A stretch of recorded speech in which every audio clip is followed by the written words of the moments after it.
Hey guys, tonight we're stepping back in time. You've just been recruited, and let's be honest. Recruited is a very polite word for it into one of ancient Rome's most famous and most misunderstood professions. You're a gladiator. Forget the rippling muscles and glorious feasts you've seen in movies. We're going to dive into the reality, starting with the first thing that hits you: the food. And spoiler alert, you'd probably send it back to the kitchen if you could. You might not even survive the first day, let alone the first meal. So, before you get comfortable, take a moment to like the video and subscribe, but only if you genuinely enjoy what I do here. And while you're at it, let me know in the comments what city you're listening from and what time it is for you. I love seeing how far these stories travel. Now, dim the lights, maybe turn on a fan for that soft background hum, and let's ease into 2 nights' journey together. The first thing you notice isn't the sight of swords or the roar of a distant crowd. It's the smell, the heavy, earthy mixture of dust, sweat, and something faintly sour, like old laundry left in a heap for too long. The air is thick with it, clinging to the back of your throat. You're standing in a sun-baked courtyard, your bare feet shuffling on the packed dirt. The tunic they've given you is coarse, rubbing uncomfortably against your skin, a constant, scratchy reminder of your new status. You are no longer who you were yesterday. Today, you are property. You're not alone. There are about a dozen of you, all with the same dazed, apprehensive look. A heavy wooden gate clangs shut behind you, the sound echoing with a grim finality. Aemon approaches, his tunic finer than yours, his arms crossed. He doesn't look at you, he appraises you. This is the Larnus Tay, the owner and manager of this gladiator school, or ludus. His eyes, which flick over your frame, don't connect with yours. They calculate. They assess muscle, height, and potential, the way a farmer assesses livestock at the market. You are an investment, and he expects a return. A grizzled figure steps forward, his face a roadmap of old scars. He's the doctor, the head trainer, a former gladiator who survived long enough to teach others how to die. He doesn't waste time with introductions. His voice is a low growl, like stones grinding together. Listen, he barks, and you instinctively stand straighter. Forget your name, forget your home. Here, you have one purpose: to train, to fight, and to obey.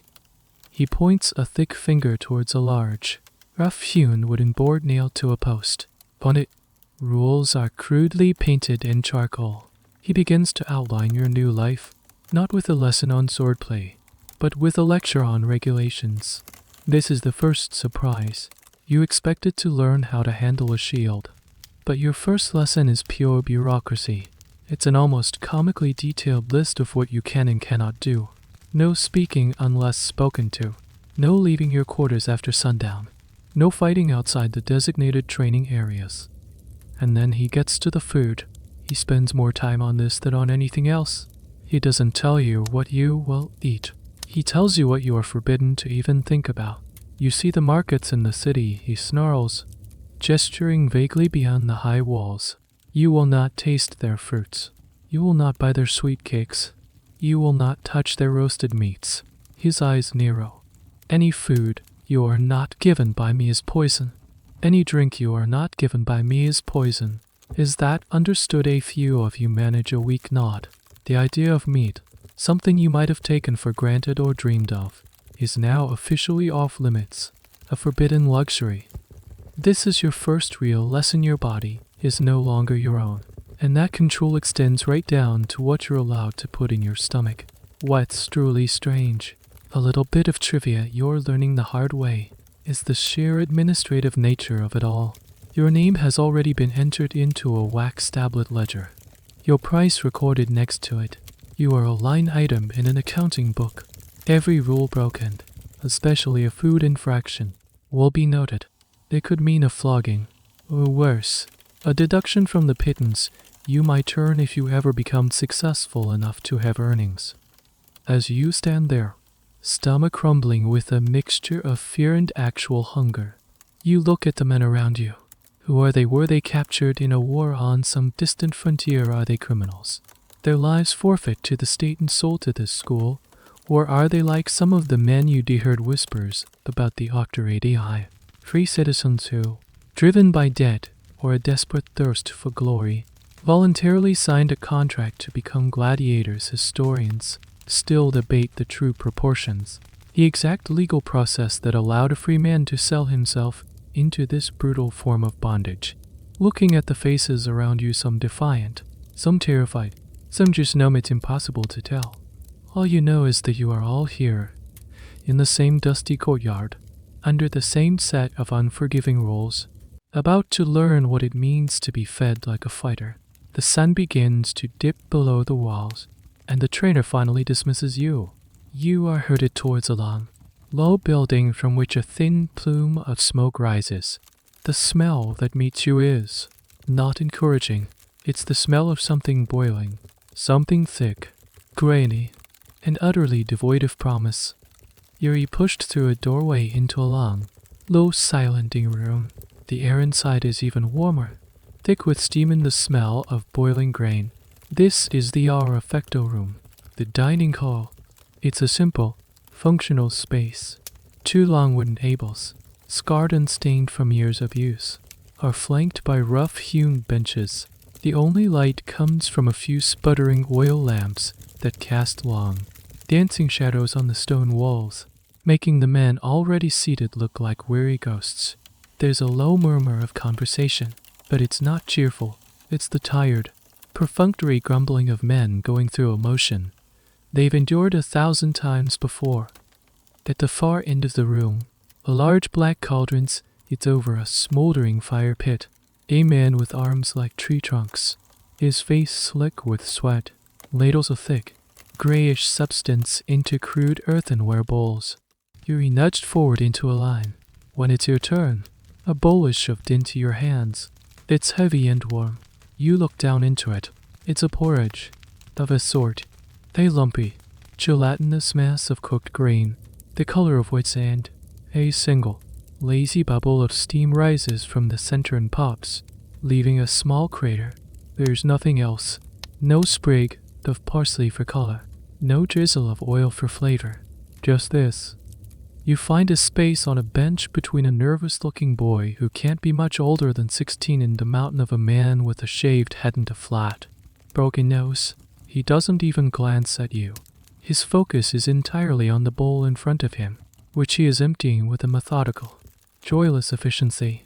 You pick up the rough wooden spoon. It feels clumsy in your hand. You dip into the gruel. The substance clings to the spoon, thick and sticky. You hesitate for a moment, your stomach tightening. This is the food of warriors, the fuel for the arena. Taking a breath, you bring the spoon to your mouth. The texture is the first thing that registers. It's gluey, a thick paste that coats your tongue and the roof of your mouth. Then comes the taste, or rather, the profound lack of it. It's utterly, stunningly bland.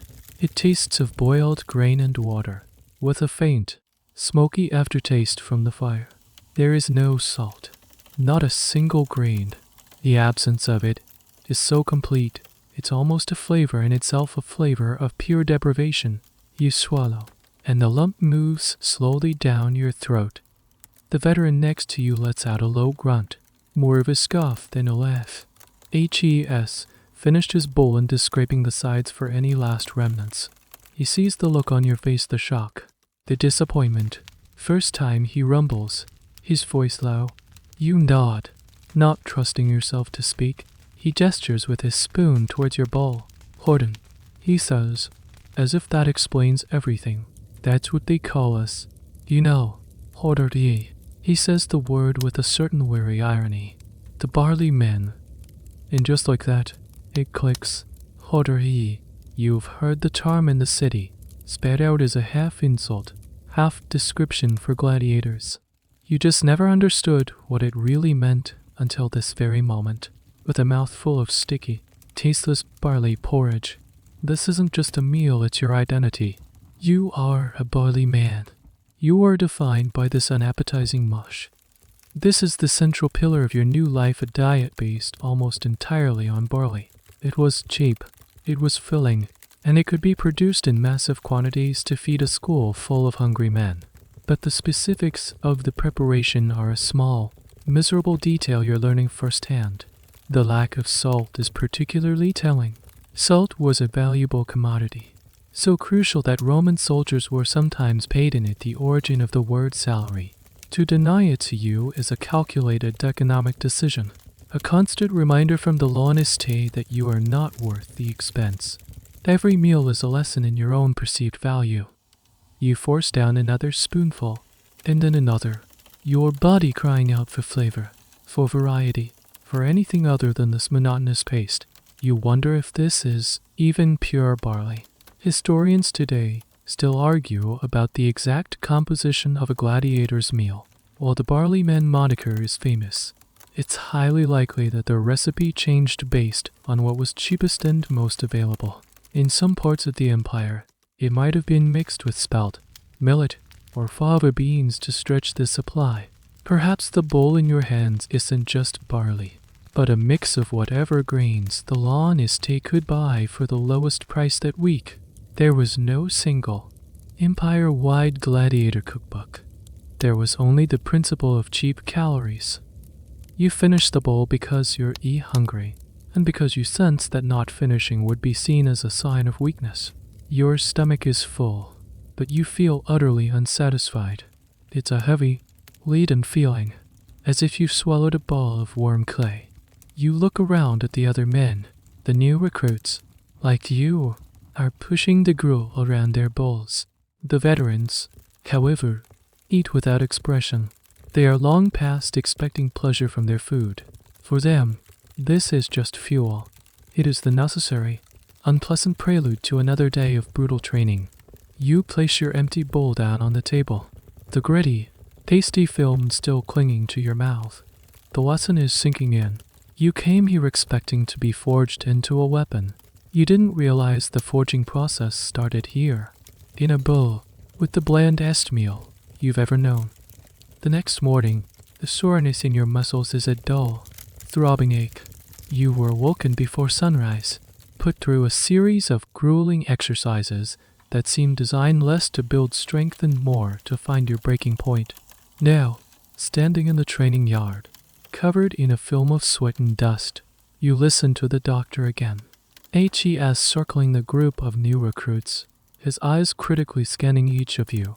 He stops in front of a particularly well-built Thracian who looks like he was carved from stone, his muscles clearly defined. You, the trainer says, prodding the man's lean stomach with a thick finger. You think this is good. The Thracian looks confused. He clearly does think it's good. In any other context, his physique would be seen as the ideal for a warrior. This, the trainer says, prodding him again, is a liability. A shallow cut here. He traces a line across the man's abdomen, and you're bleeding out on the sand before you can even raise your shield. Useless. He moves on, his gaze falling on you. You brace yourself. He looks you up and down, a flicker of something that might be approval in his eyes. You're not as lean as the Thracian. You have, like most of the men here, a softer build. Better, he grunts. We need a cushion. We need padding. And then he explains the bizarre, counterintuitive logic behind the barley diet.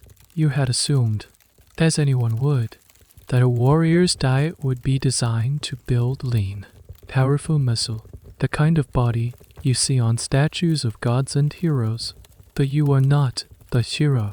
You are a performer in a very bloody business, and the economics of that business dictate a different kind of physique. Meat makes you lean, the trainer explains, his voice laced with contempt for the very idea. Lean gets you killed. We don't want pretty statues. We want men who can take a hit. He smacks his own substantial belly, which is firm but covered by a noticeable layer of fat. This, he says with pride, is armor. This is what keeps a nick from a blade from severing a tendon. It's what keeps a shallow gash from slicing into an artery. It protects the important things. You look down at your own body, then around at the others. It starts to make a horrible kind of sense.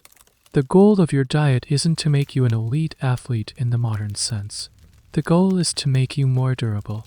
The Lawniste isn't investing in your peak performance, he's investing in your longevity.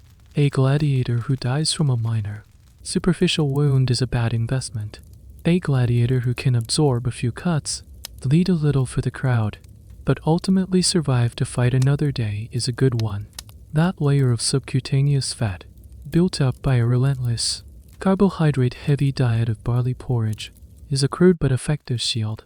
It puts distance between the tip of an opponent's sword and your vital organs and nerves. This concept is one of the most misunderstood aspects of gladiator life.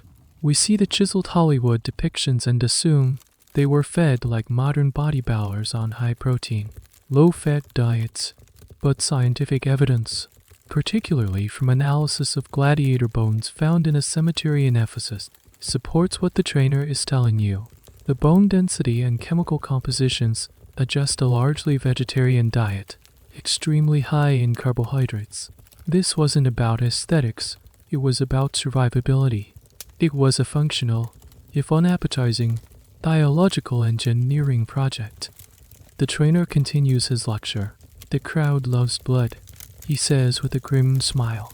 A little cut, a little blood on the sand. They go wild, but they don't want the show to be over in 10 seconds. They want a long fight. Your fat layer serves the spectacle. It allows for the appearance of injury, the drama of a bleeding wound, without necessarily ending the fight prematurely. You are being fattened up, not for slaughter in the way of a pig, but to prolong the show. As if to drive the point home, he grabs a wooden training sword, a rudis, he calls the lean Thracian forward. Shield up, he commands. The Thracian obeys, his stance perfect. The trainer makes a swift, light slash, not at the shield, but at the man's exposed side. The wooden sword makes a loud slapping sound against his ribs. The Thracian winces, sucking in a breath. See, the trainer barks. No padding. That stings. That makes you flinch. A real blade there, and it's right on the bone. He turns to a stock-eye man, one with the cushion he described. He delivers a similar blow. The man grunts, but his stance barely wavers. The sound is different, more of a dull thud. That, the trainer says, pointing at the second man, is a good investment. It's a chillingly practical lesson. You're beginning to understand that every single aspect of your life here, especially your diet, is filtered through the cold lens of your owner's profit margin. It's a strange and uncomfortable truth that historians still debate. Was this diet a deliberate, scientifically minded strategy employed by all Lawniste, or was it simply a happy byproduct of feeding men the cheapest food possible? The evidence from Ephesus is strong, but it's just one site. Practices could have varied wildly across the vast Roman Empire, from the Grand Ludus Magnus in Rome to a dusty provincial school like yours. Perhaps your Lawniste is just cheap, and the fat armor theory is how he justifies it. Or perhaps he's a shrewd businessman who has perfected the science of keeping his assets alive. Either way, the result is the same. As you head back to the training grounds to practice lunges and parries until your arms feel like lead, you carry this new knowledge with you. The bland barley porridge isn't just a meal. It's a tool. It's a prescription. You are not just eating for energy.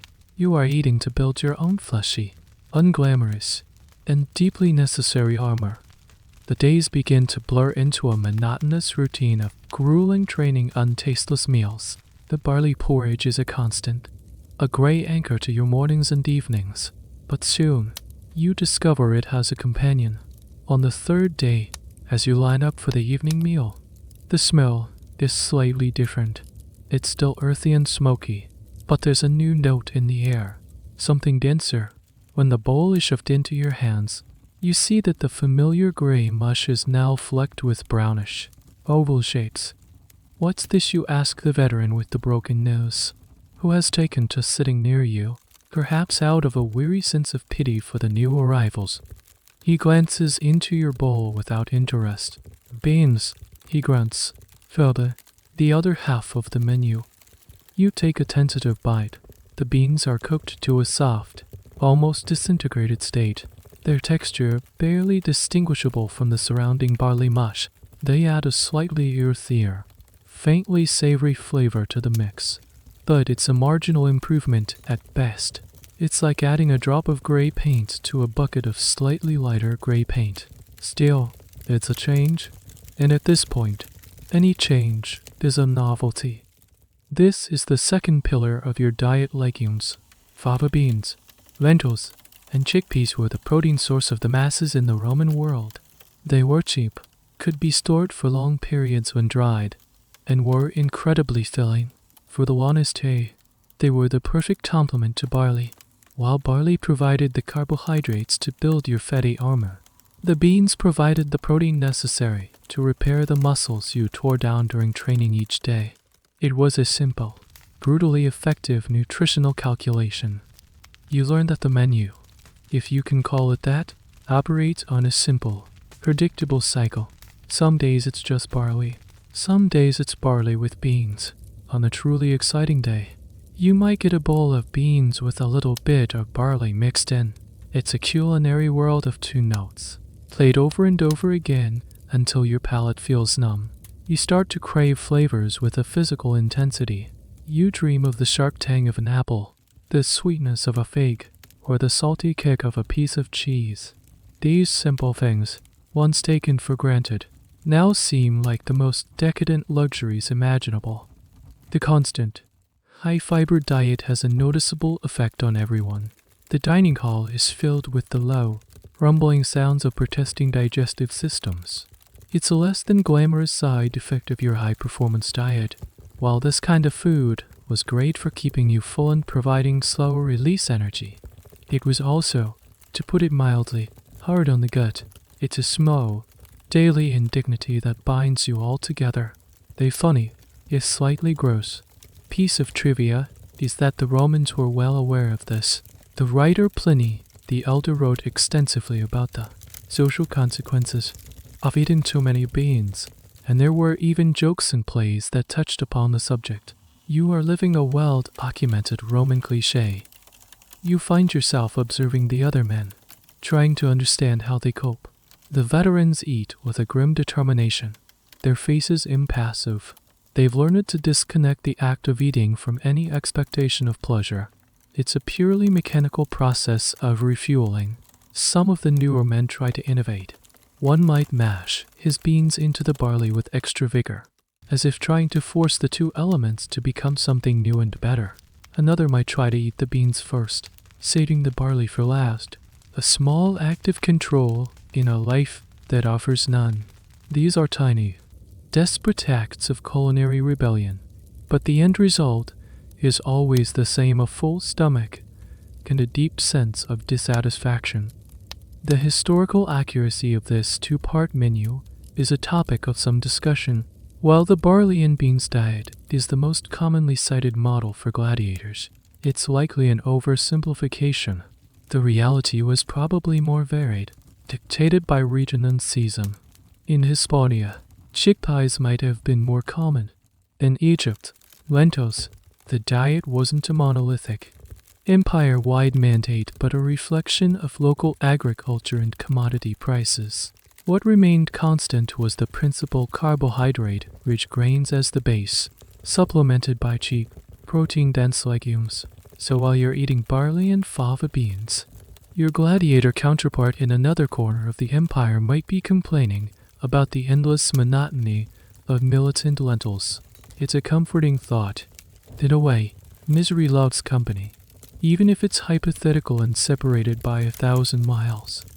One evening, you're so hungry from a particularly brutal session with the weighted training dummies that you almost feel a flicker of gratitude for the steaming bowl in your hands. You've stopped seeing it as food. It's just the mixture. You eat your portion quickly, trying not to focus on the taste or texture. You're learning the veteran's trick: don't think, just swallow. As you scrape the last of the paste from the bowl, a thought occurs to you. This diet is a form of training in itself. It's training in discipline. It's training in endurance. It's training you to accept a baseline of discomfort, to function without joy, to push forward when every instinct is telling you to stop. Each bland, bean-filled spoonful is hardening you, not just in your body, but in your mind. It's stripping away your desire for comfort, leaving only the will to survive. The Laniste is getting more than just cheap fuel for his fighters. He's getting a psychological conditioning tool, served up warm twice a day. It doesn't take you long to realize that the dining hall has its own invisible map of power. The two long tables are not created equal. The one closer to the warmth of the fire pit is the unspoken rule, reserved for the established gladiators. These are the men who have fattened one, the ones whose names might actually be known by the crowds. The other table, the one nearer to the drafty doorway, is for the newcomers, the unproven, the men who are still just numbers in the Laniste's ledger. You, naturally, are at the cold table. The hierarchy doesn't stop there. Even at the veterans' table, there is a clear pecking order. At the head of the table sits the Primus Paus, the top-ranked gladiator in the school. He's a massive, silent Gaul with a network of scars on his arms that tells a story of a dozen victories. He gets his bowl first. He is the only one who receives it with a hint of something that could almost be mistaken for respect from the man serving. Sometimes, and this is a source of intense speculation and envy at your table, it seems as if his bowl is slightly fuller. Whether this is true or just a trick of the light is a constant, low-murmured debate. You learn that your position in this room is a direct reflection of your standing in the school. A promotion in the training yard from practicing with the lightest wooden swords to the heavier ones might mean you get to sit a few places further down the rookies' table, away from the newest, most terrified rivals. Your entire world is shrinking, and success is measured in these tiny, almost imperceptible shifts in status. Getting a slightly less chipped bowl or a spot on the bench that doesn't have a splinter feels like a major accomplishment. This rigid structure is a microcosm of the Roman army and, indeed, Roman society itself.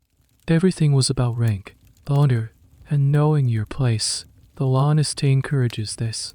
A clear hierarchy within the gladiator troop familia makes it easier to manage. It fosters a sense of internal competition, a desire to ascend not just in the arena, but here, in the simple act of taking a meal.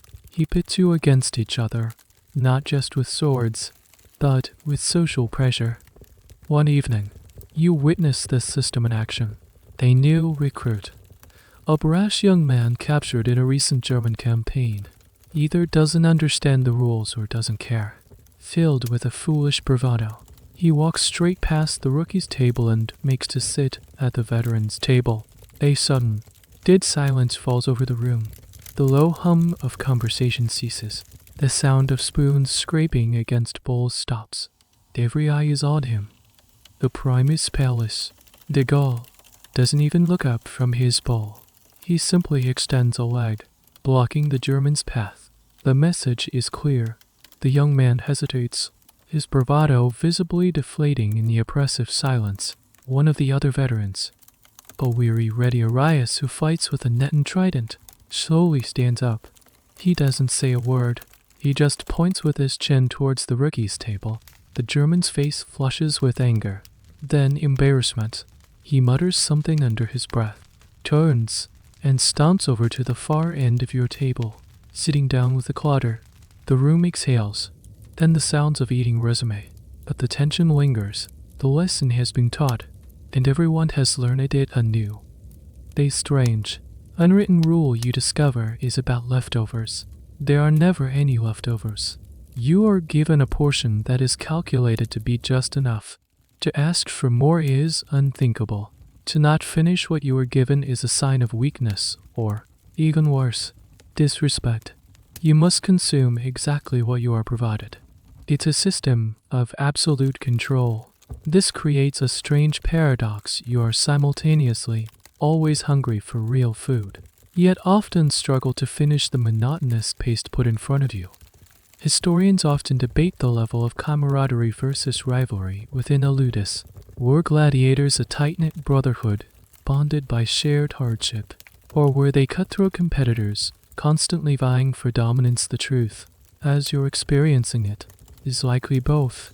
You might share a joke with the man next to you about the terrible food, but you are also acutely aware that his success could come at the expense of your own. The man you share a bench with in the dining hall today could be the man you are ordered to kill in the arena tomorrow. This complex dynamic, a mixture of shared suffering and lethal competition, was the psychological reality of the familiar Gladiator. Your allegiance was to the group, but your ultimate goal was individual survival. As you finish your bowl of barley and beans, you watch the Primus Palace. After each is done, he pushes his bowl away and leans back. One of the school's slaves, a boy no older than 10, scurries over to clear it. For a moment, you see the Gaul's face in the flickering lamplight. There is no triumph in his expression, no joy, just a profound, bone-deep weariness. He has reached the top of this small, squalid world. He sits at the head of the table, and for his trouble, he gets the first serving of the same tasteless mush as everyone else. Looking at him, you realize that promotion in this world doesn't mean a better life. It just means you survived long enough to get really, truly tired of eating beans. Your world is confined by the high stone walls of the ludus. The sounds of the city beyond the rumble of cartwheels on stone, the distant shouts of merchants, the faint music from a wealthy villa are a constant, tantalizing reminder of a life you no longer lead. But the most potent torture is the smell. Most days, a gentle breeze carries the scent of baking bread from a nearby PISTRINUM, a commercial bakery. It's a warm, yeasty aroma that makes your stomach ache with a longing so intense it feels like a physical pain. But nothing is worse than the days the honest A entertains guests. Your owner's private quarters are in a separate, more lavish building that overlooks the training yard. On these days, usually once or twice a month, a different set of smells wafts from his windows. These are not the simple, wholesome scents of bread. These are the complex, decadent aromas of real Roman cuisine. One afternoon, during a particularly grueling training session under the hot sun, it begins. A smoky, savory scent drifts into the yard. A smell so rich and delicious it stops you mid-lunge. It's the smell of roasting meat. Not just any meat. There's the unmistakable scent of pork, sizzling and crispy over a fire. It's layered with the sharp, fragrant notes of garlic and rosemary, and something sweeter, perhaps honey glaze. Every man in the yard falters. A collective, quiet inhale seems to pass through the group. The trainer barks a command to refocus, but his voice lacks its usual conviction. Even he is momentarily distracted. You try to concentrate on the movements, on the weight of the wooden sword in your hand, but the smell is a persistent invasion. It curls into your nostrils and paints a vivid picture in your mind. Meat turning slowly on a spit, its juices dripping and hissing in the flames. You can almost taste it, the salty, crispy skin, the tender, flavorful flesh. Your mouth fills with saliva. Your bowl of bland barley porridge that evening will feel less like sustenance and more like a punishment. Meat, in the Roman world, was a symbol of status, while the poor might occasionally get small scraps or offal. Large cuts of roasted meat were the preserve of the wealthy.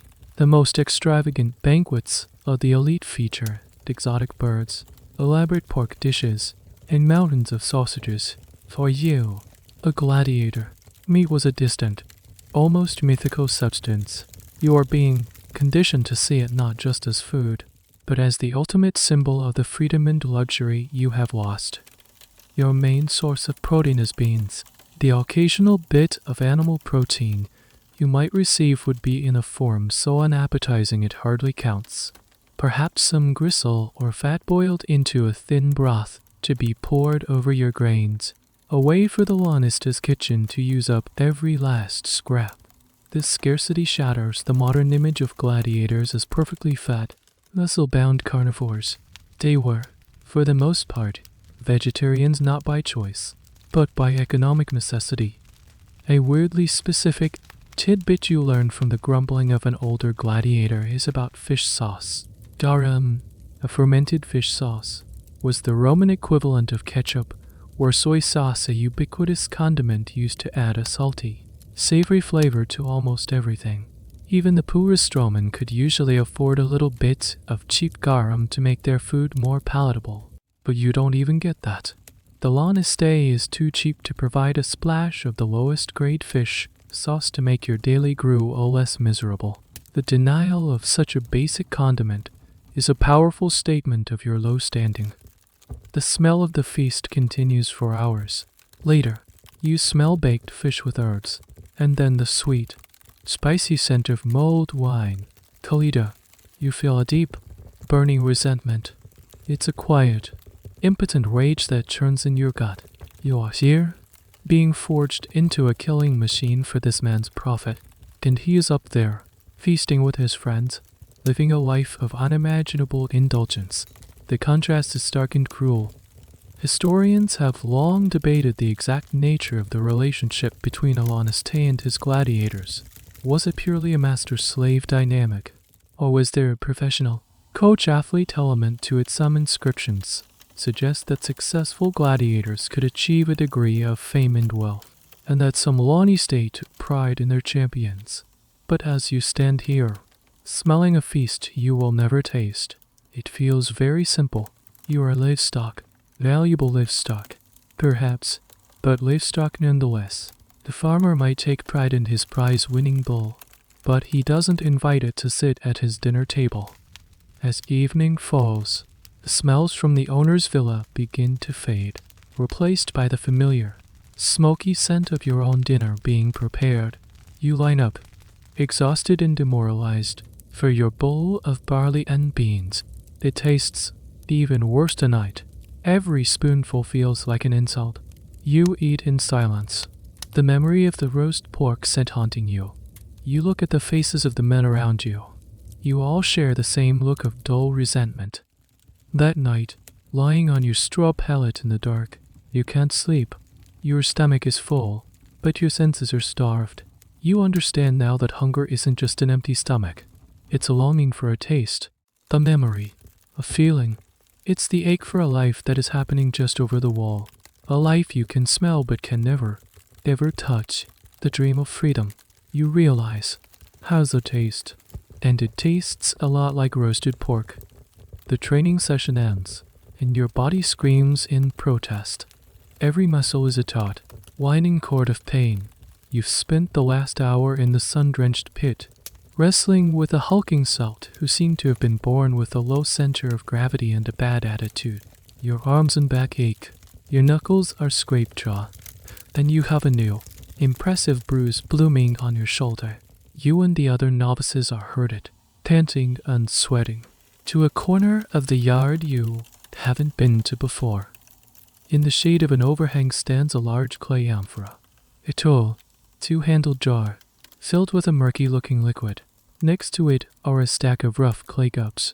The trainer who supervised your wrestling match, a lean and weary man named Vetios, gestures towards it. Drink, he commands. It will make you strong. It will mend your bones. You eye the concoction with suspicion. It's a grayish, cloudy liquid, about the color of dishwater, with tiny dark specks swirling in it. It does not look refreshing, but your throat is sandpaper dry, and the promise of anything to drink is too much to resist. You take a cup, dip it into the amphora, and fill it. The liquid feels cool. At least, you bring it to your lips. The sour, vinegary smell hitting your nostrils first. It's sharp and acrid. You take a hesitant sip. The taste is immediate, shocking, and deeply unpleasant. It's a powerful wave of soreness from the vinegar, so intense it makes your eyes water and your jaw clench.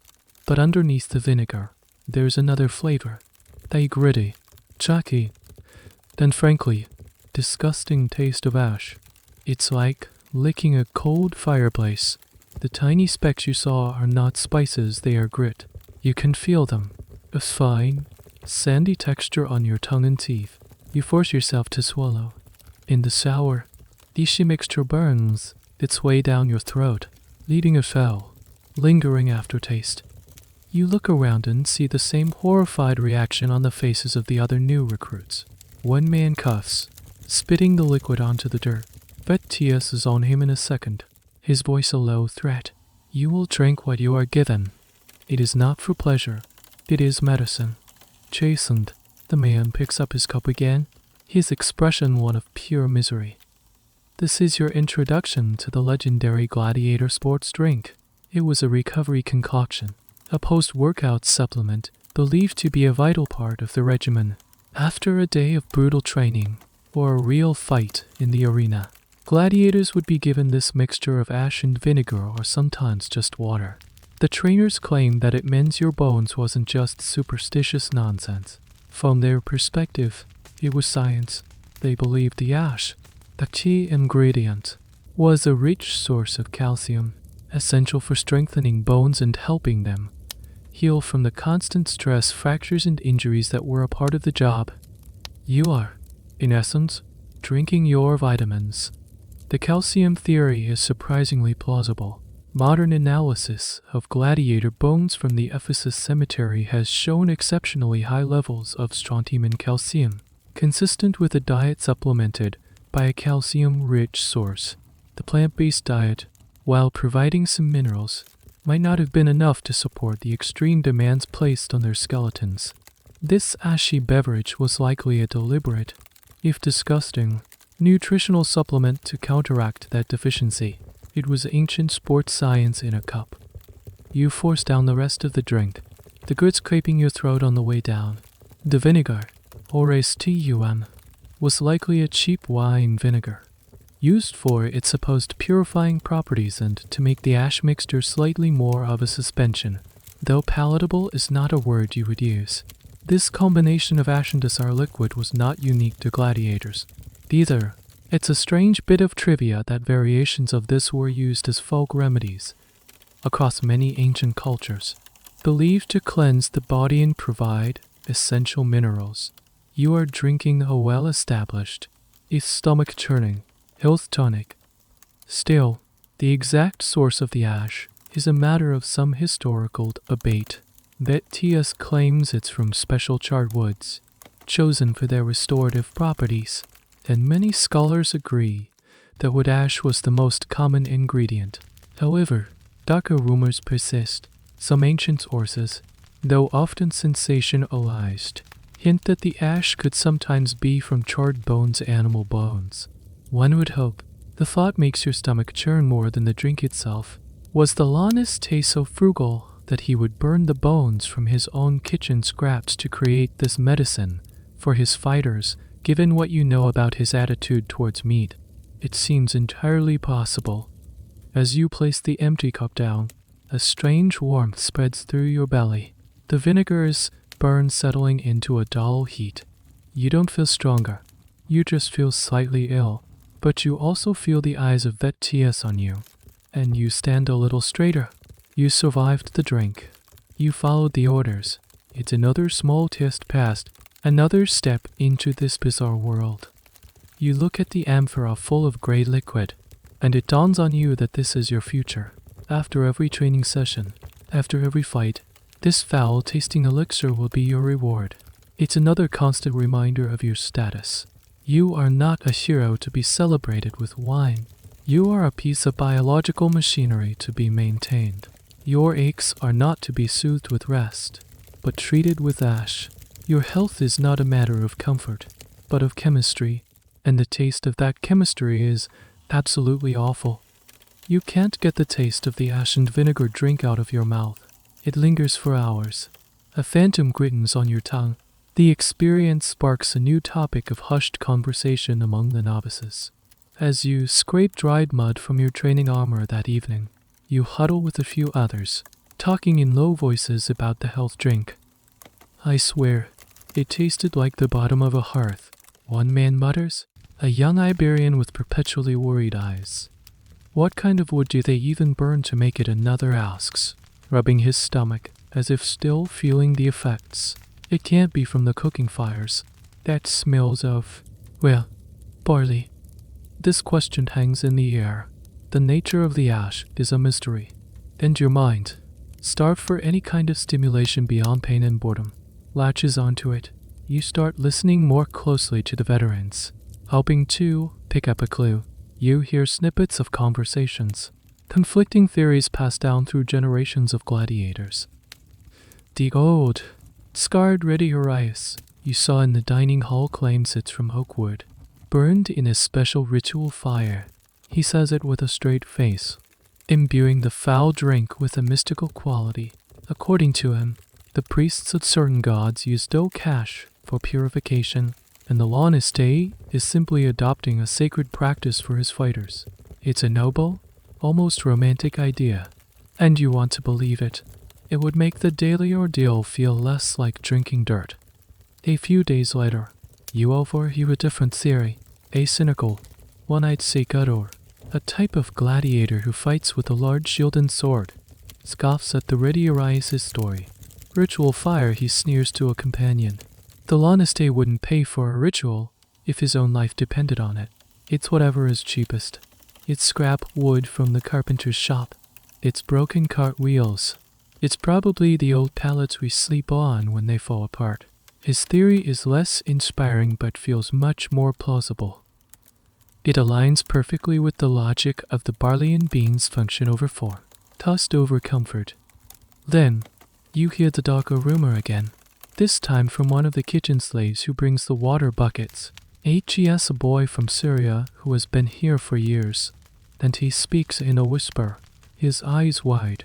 He swears that once he saw the Launistays cook, gathering bones from the master's table, the remains of a roasted boar, and throwing them into a separate fire pit behind the main kitchen.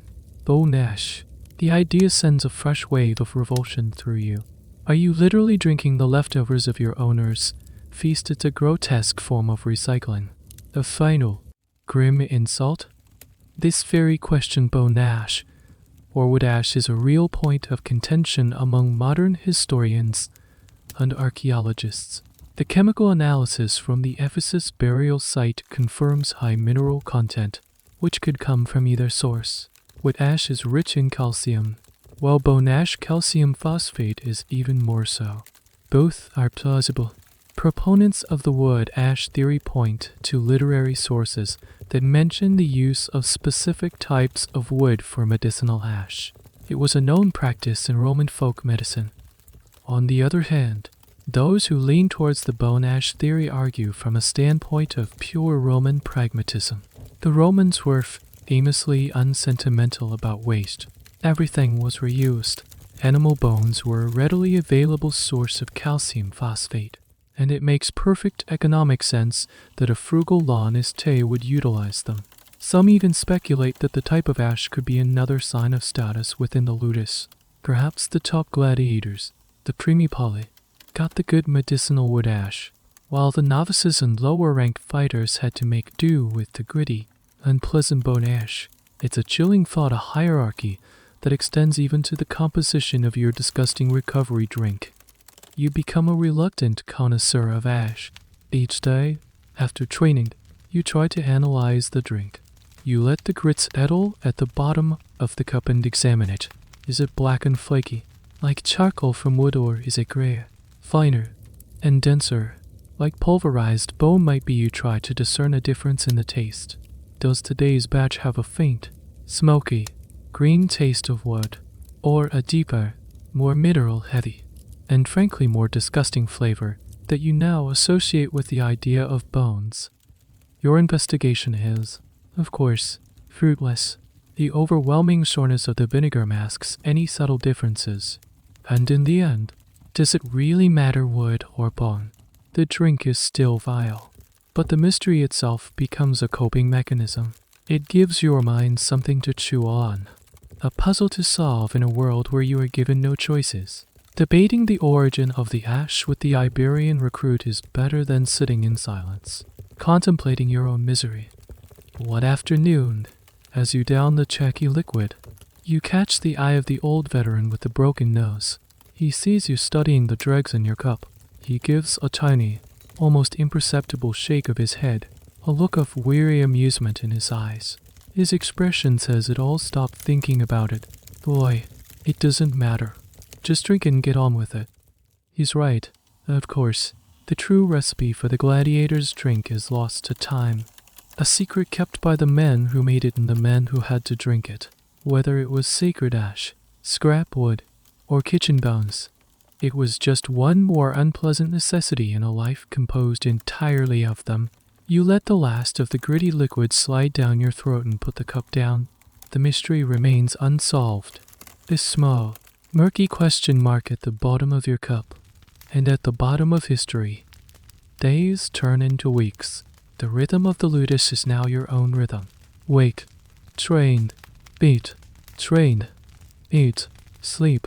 The cycle is relentless, broken only by the varying degrees of soreness in your body and the minor variations in your meals. Barley, or barley with beans. The initial shock has worn off, replaced by a dull, grinding acceptance. And with that acceptance comes a chillingly clear understanding of the economics of your existence. You are a commodity. This realization doesn't come in a flash of insight, but seeps into you slowly. With every bland meal and every ash-laced drink, you are an asset on the Lonista's balance sheet. You have a purchase price, an ongoing maintenance cost, and a potential future earning value. Your diet is the most direct expression of this reality. It is not designed for your happiness or your pleasure. It is designed to be the most cost-effective way to keep a high-performance biological machine operational. You see the evidence everywhere. The barley and beans are the cheapest, most calorie-dense foods available in bulk. The lack of salt, the absence of even the cheapest garum fish sauce, the reuse of every possible scrap, it all points to a ruthless optimization of expenses.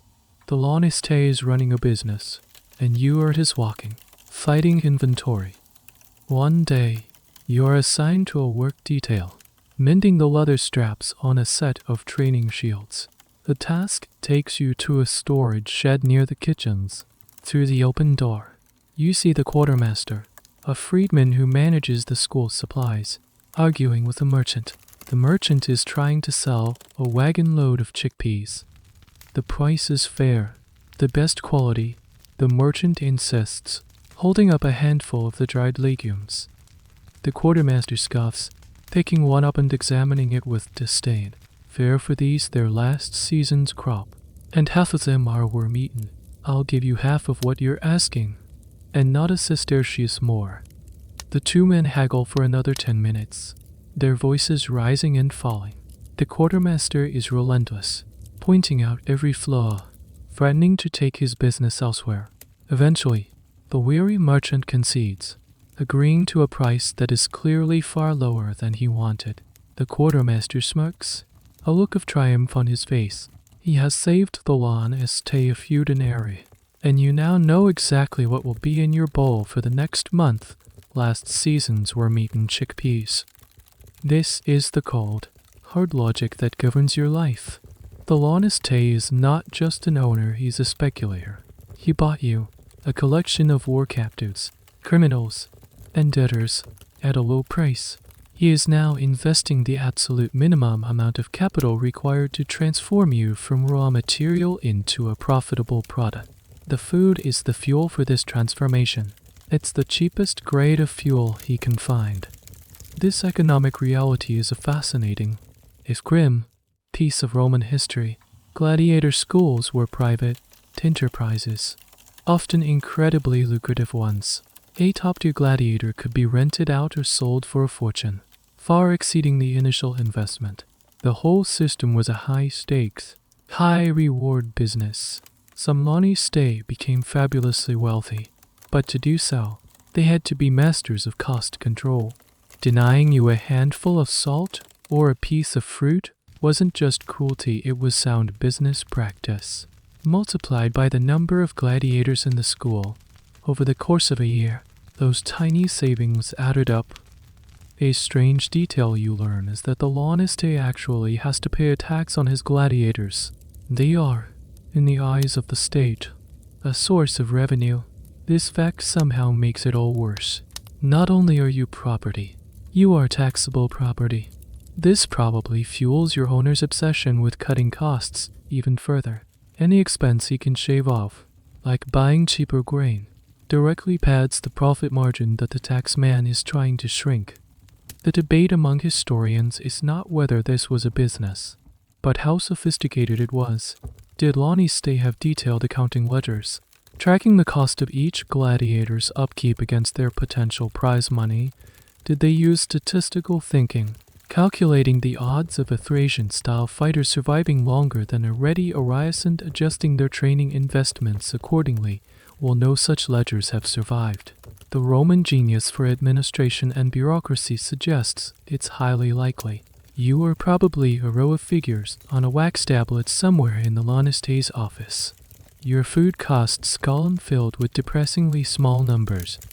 As you finish mending the last straw, the quartermaster struts past you, looking pleased with his negotiation. He is a key part of this machine. His job is to squeeze every drop of value from every transaction, ensuring the Lanistae's investment remains profitable. He doesn't see you as a person. He sees you as a recurring expense to be minimized. You head back to the yard, the knowledge settling in your stomach like a cold stone. Every bowl of porridge, every cup of ashy vinegar, is a reflection of your worth in your owner's eyes. You are not being fed to be strong out of any sense of care or pride. You are being fueled like a lamp, given just enough oil to burn brightly for the crowd, but never a drop more than is absolutely necessary. The blandness you taste at every meal is the taste of pure, unadulterated capitalism, and it's a texture you're beginning to think you'll never forget. In a world defined by the absence of flavor, even the most basic elements become subjects of intense focus. You've become an unwilling connoisseur of barley, beans, and dash. Now, you turn your attention to what you drink.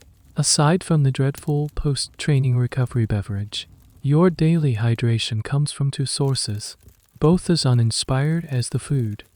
The first and most common is water. Large clay cisterns in the corner of the yard collect rainwater, and barrels of well water are brought in daily by the school's slaves. The water is oft unlukewarm from sitting in the sun, and it carries the faint, earthy taste of the clay vessels it's stored in. It is, for the most part, clean enough. The Romans, with their aqueducts and advanced civil engineering, understood the importance of a clean water supply, even for their lowest-ranking inhabitants. A ludus full of men sick from bad water would be a financial disaster for the Lanistae. So, you get water that is safe, if not refreshing. It is life-sustaining, but like everything else here, it is devoid of pleasure. Your other option, usually offered with the evening meal, is a drink called passe. When you first hear the name, you feel a flicker of hope. It sounds more interesting than water. When it's ladled into your cup, you see it's water with a reddish-brown tint. You take a sip. It's sour. It's essentially a watered-down, low-quality vinegar. Passe was the drink of the Roman soldier and the working class. It was cheap, easy to make, and the vinegar's acidity had a mild antibacterial effect, making questionable water sources safer to drink. For you, it's another hand-me-down from the Roman military, another sign of your status. You are not worthy of wine, not even the cheap, rough wine that a dock worker might enjoy after his shift. You get the beverage of soldiers on the march and laborers in the fields.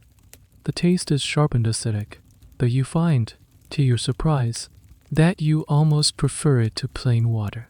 The soreness is a flavor. At least, it's a single, jarring note in a symphony of blandness. It cuts through the sticky, tasty film left in your mouth by the barley porridge. It's not pleasant, exactly, but it's a sensation. After weeks of nothing, a sensation is a welcome intruder. You learn to knock back your cup of passe after a meal, the sour kick acting as a grim sort of palate cleanser. This reliance on passe is a fascinating little detail of daily life.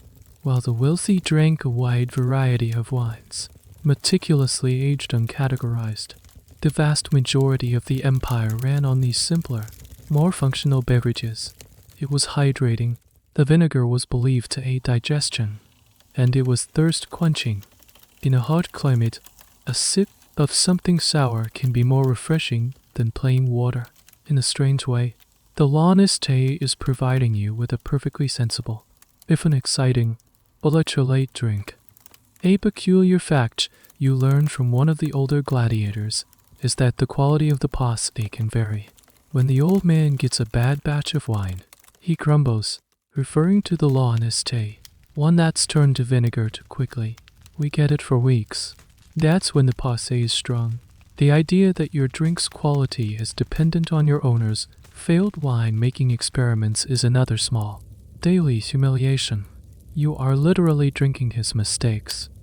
The question of whether gladiators ever drank wine is a subject of some historical speculation.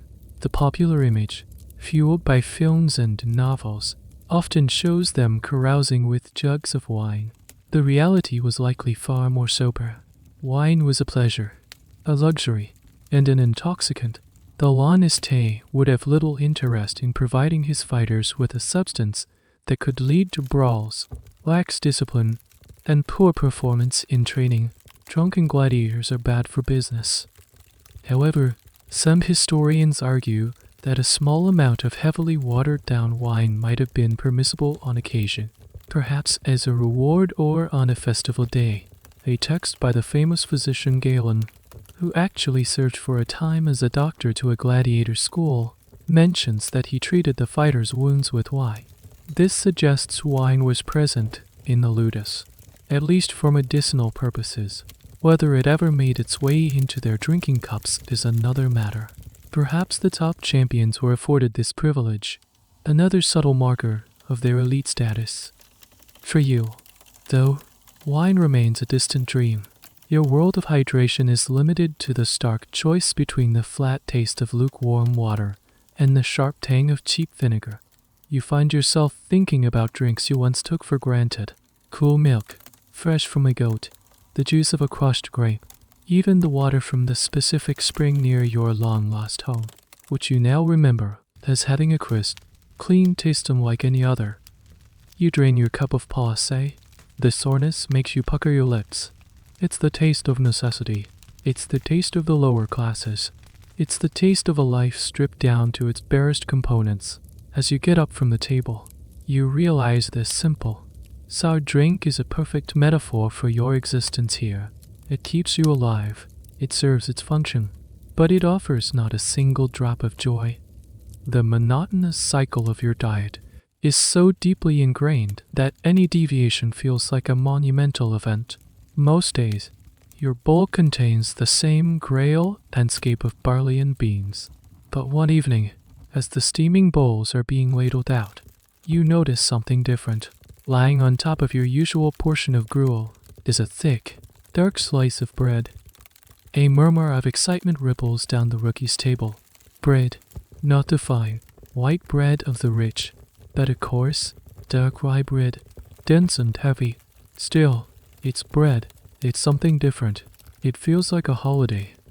You pick it up. It's heavy in your hand. The crust hardened flinty. You tear a piece off.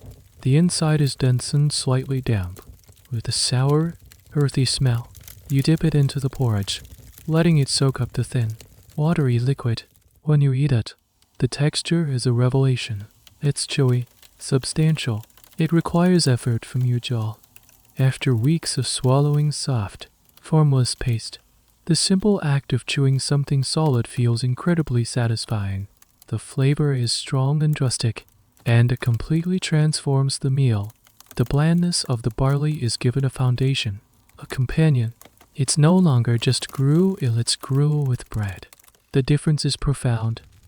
These surprises are rare and unpredictable. They are small, calculated additions to the standard fare, doled out seemingly at random. Another week might go by, and then one day, you'll find a few limp, boiled cabbage leaves stirred into your beans. They are overcooked and watery, with only a faint, sulfur-house taste, but they are green.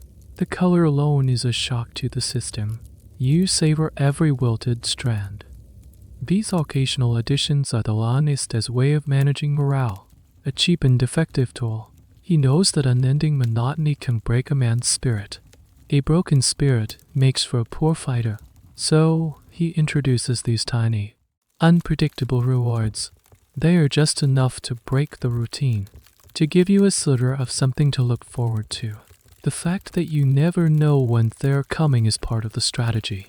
It keeps you in a state of low-level hope, wondering if tonight will be a bread night. It's a masterful piece of psychological manipulation, delivered with a cabbage leaf. This practice highlights the resourcefulness of the Roman kitchen. Nothing was wasted. The bread you're eating is likely a day or two old. Stale bread from the Lanista's own table were purposed for the gladiators. The cabbage leaves are probably the outer leaves that the cook would have otherwise discarded. You are eating the kitchen's afterthoughts. A weird piece of trivia is that the Romans had a specific name for this kind of thing, ciboria. It referred to the basic rations or fodder given to slaves, laborers, and soldiers. You are, quite literally, eating official fodder. The nature of these treats is, of course, debated by scholars, while literary sources focus on the barley and beans. Archaeological evidence from refuse pits near barracks and gladiator schools sometimes shows traces of other foodstuffs. Remains of fruit pits, vegetable seeds, and animal bones have been found, suggesting the diet might have been slightly more varied than the Barley Man moniker implies. However, it's impossible to know if these were regular parts of the diet or, as you're experiencing, rare and occasional additions. Were these scraps a standard part of the menu in some schools, or just the occasional leftovers from the master's table? The answer is likely it depends.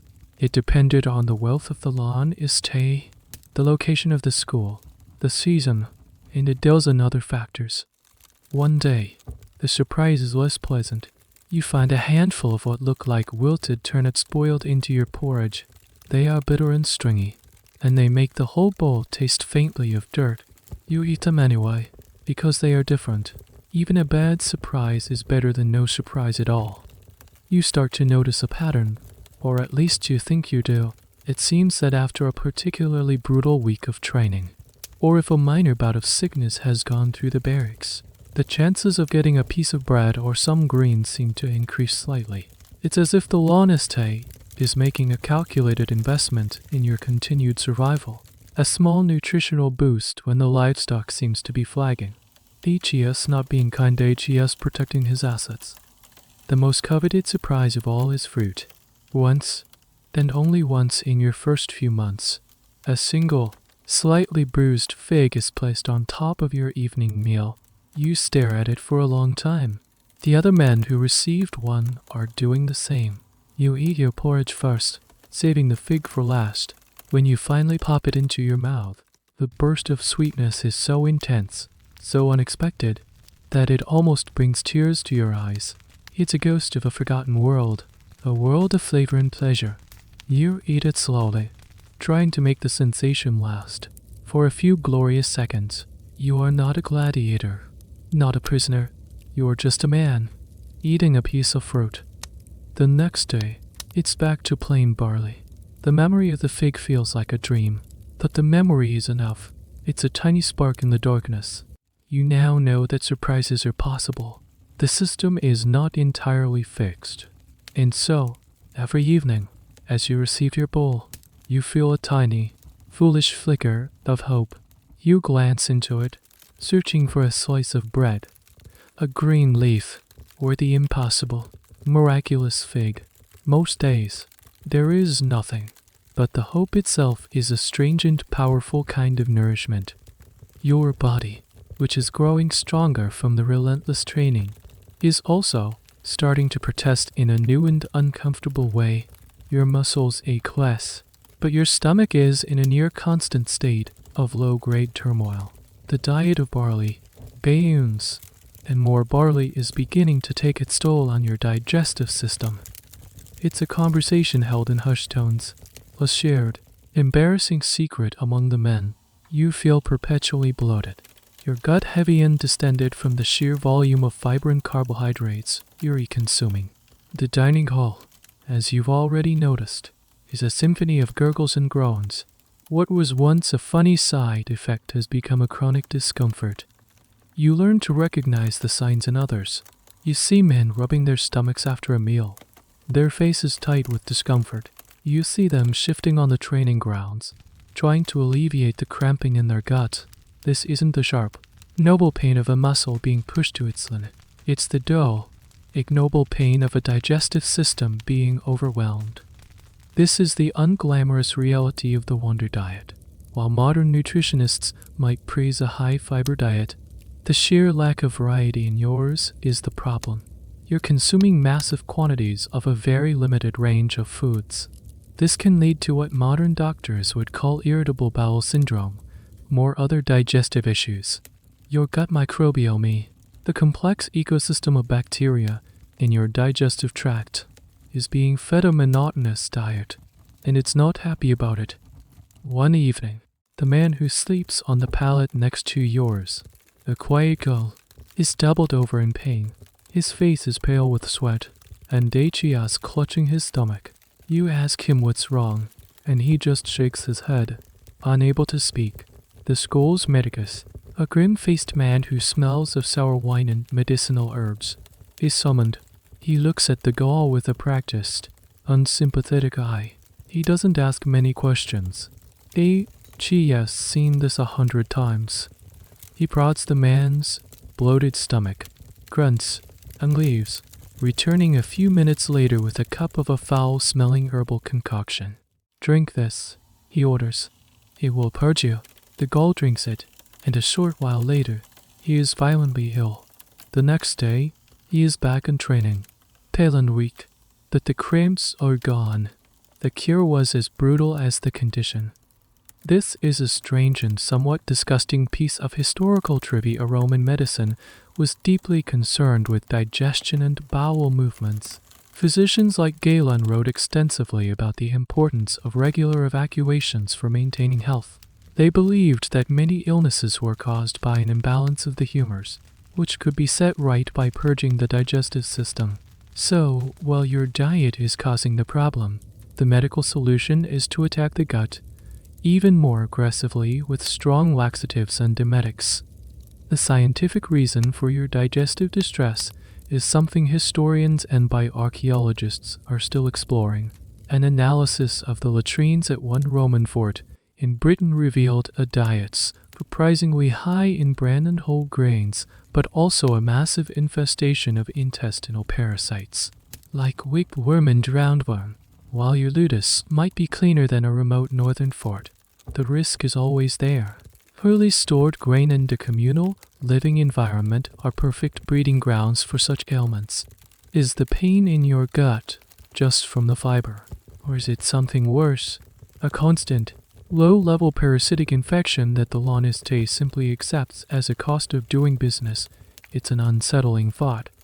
You try to manage the discomfort in small ways. You drink more water. You try to eat your food more slowly, chewing the paste-like substance as thoroughly as you can, even though there's little to chew.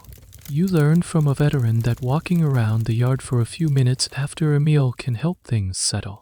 These are small folk remedies passed down in the barracks, the collective wisdom of men struggling with the same problem. The irony is that this diet is supposed to make you a supreme fighting specimen. It builds your armor of fat and provides the energy for brutal workouts. But at the same time, it weakens you from the inside out, leaving you feeling bloated, uncomfortable, and perpetually on edge. You wonder if your opponents in the arena feel the same way. Is the great spectacle of the amphitheater actually a contest between two incredibly strong men who are both trying very hard not to be sick? This constant internal battle is another layer of the psychological warfare of your new life. It's a discomfort you can't fight with a sword or a shield. It's a weakness that feels shameful and private. It undermines your sense of power and control. You can build your muscles until they are like steel, but you have no command over the rumblings of your own stomach. As you lie on your pallet at night, listening to the chorus of sighs and groans around you, you realize the true nature of this life. It's not about glory. It's about endurance. It's about enduring the training, enduring the fear, and enduring the profound, gut-wrenching boredom of the food. The battle for survival isn't just fought on the sand of the arena. It's fought every single day, right here, in the protesting depths of your own body.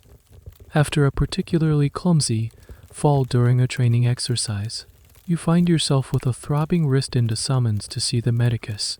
You enter his small, windowless room, which is adjacent to the infirmary. The air is thick with the smell of dried herbs, vinegar, and something vaguely metallic. The medicus, the same grim man who cured the Gaul, is grinding something in a stone mortar. He doesn't look up, simply gesturing with his chin for you to set. Wrist, you say, holding it out. He finally puts down his pestle and takes your wrist in his rough, surprisingly gentle hands.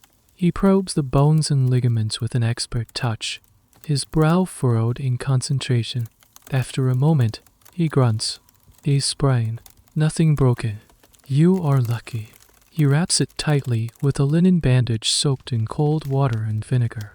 As he works, he glances at you, his expression unreadable. You worry about the food, he says. It's not a question. You think it is slop. You think it is unfit for a warrior. You stay silent. It's a trap. Admitting it would be insubordination. He seems to read your mind and lets out a dry, rasping chuckle.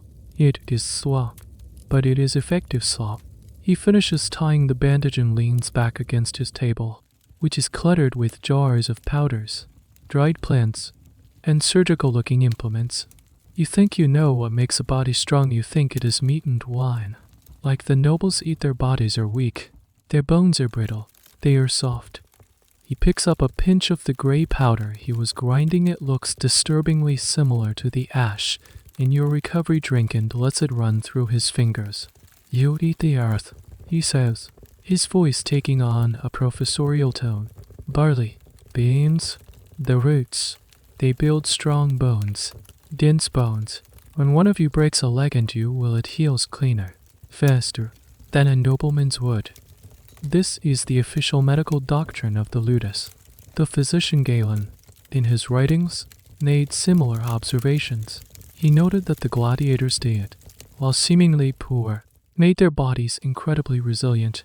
He described their flesh as firmer and less prone to inflammation than that of the general populace. You are hearing a direct echo of the most advanced medical thinking of the 2nd century AD, right here in this smelly little room. Your awful diet is a doctor-prescribed regimen. The medicus continues his lecture. The ash we make you drink, you hate it. I know, it tastes like filth. For the first time, you see a flicker of something like empathy in his eyes. But it is full of life. It knits the bones. It settles the humors after a fight. The vinegar cleanses the blood. He is explaining the logic behind the ash and vinegar drink, confirming that it is, indeed, a calculated medical supplement designed to pump your body full of calcium and other minerals. This is a stunningly counterintuitive piece of historical knowledge. We associate poor diets with poor health, but, in the specific, violent context of the gladiator arena, this poor diet had tangible benefits. The high mineral content from the plant-based food and the ashy supplement led to greater bone density. This is not just a theory, it's what the skeletons from the Ephesus gladiator cemetery tell us. The bones of these men show evidence of numerous healed fractures, suggesting they had a remarkable capacity for recovery.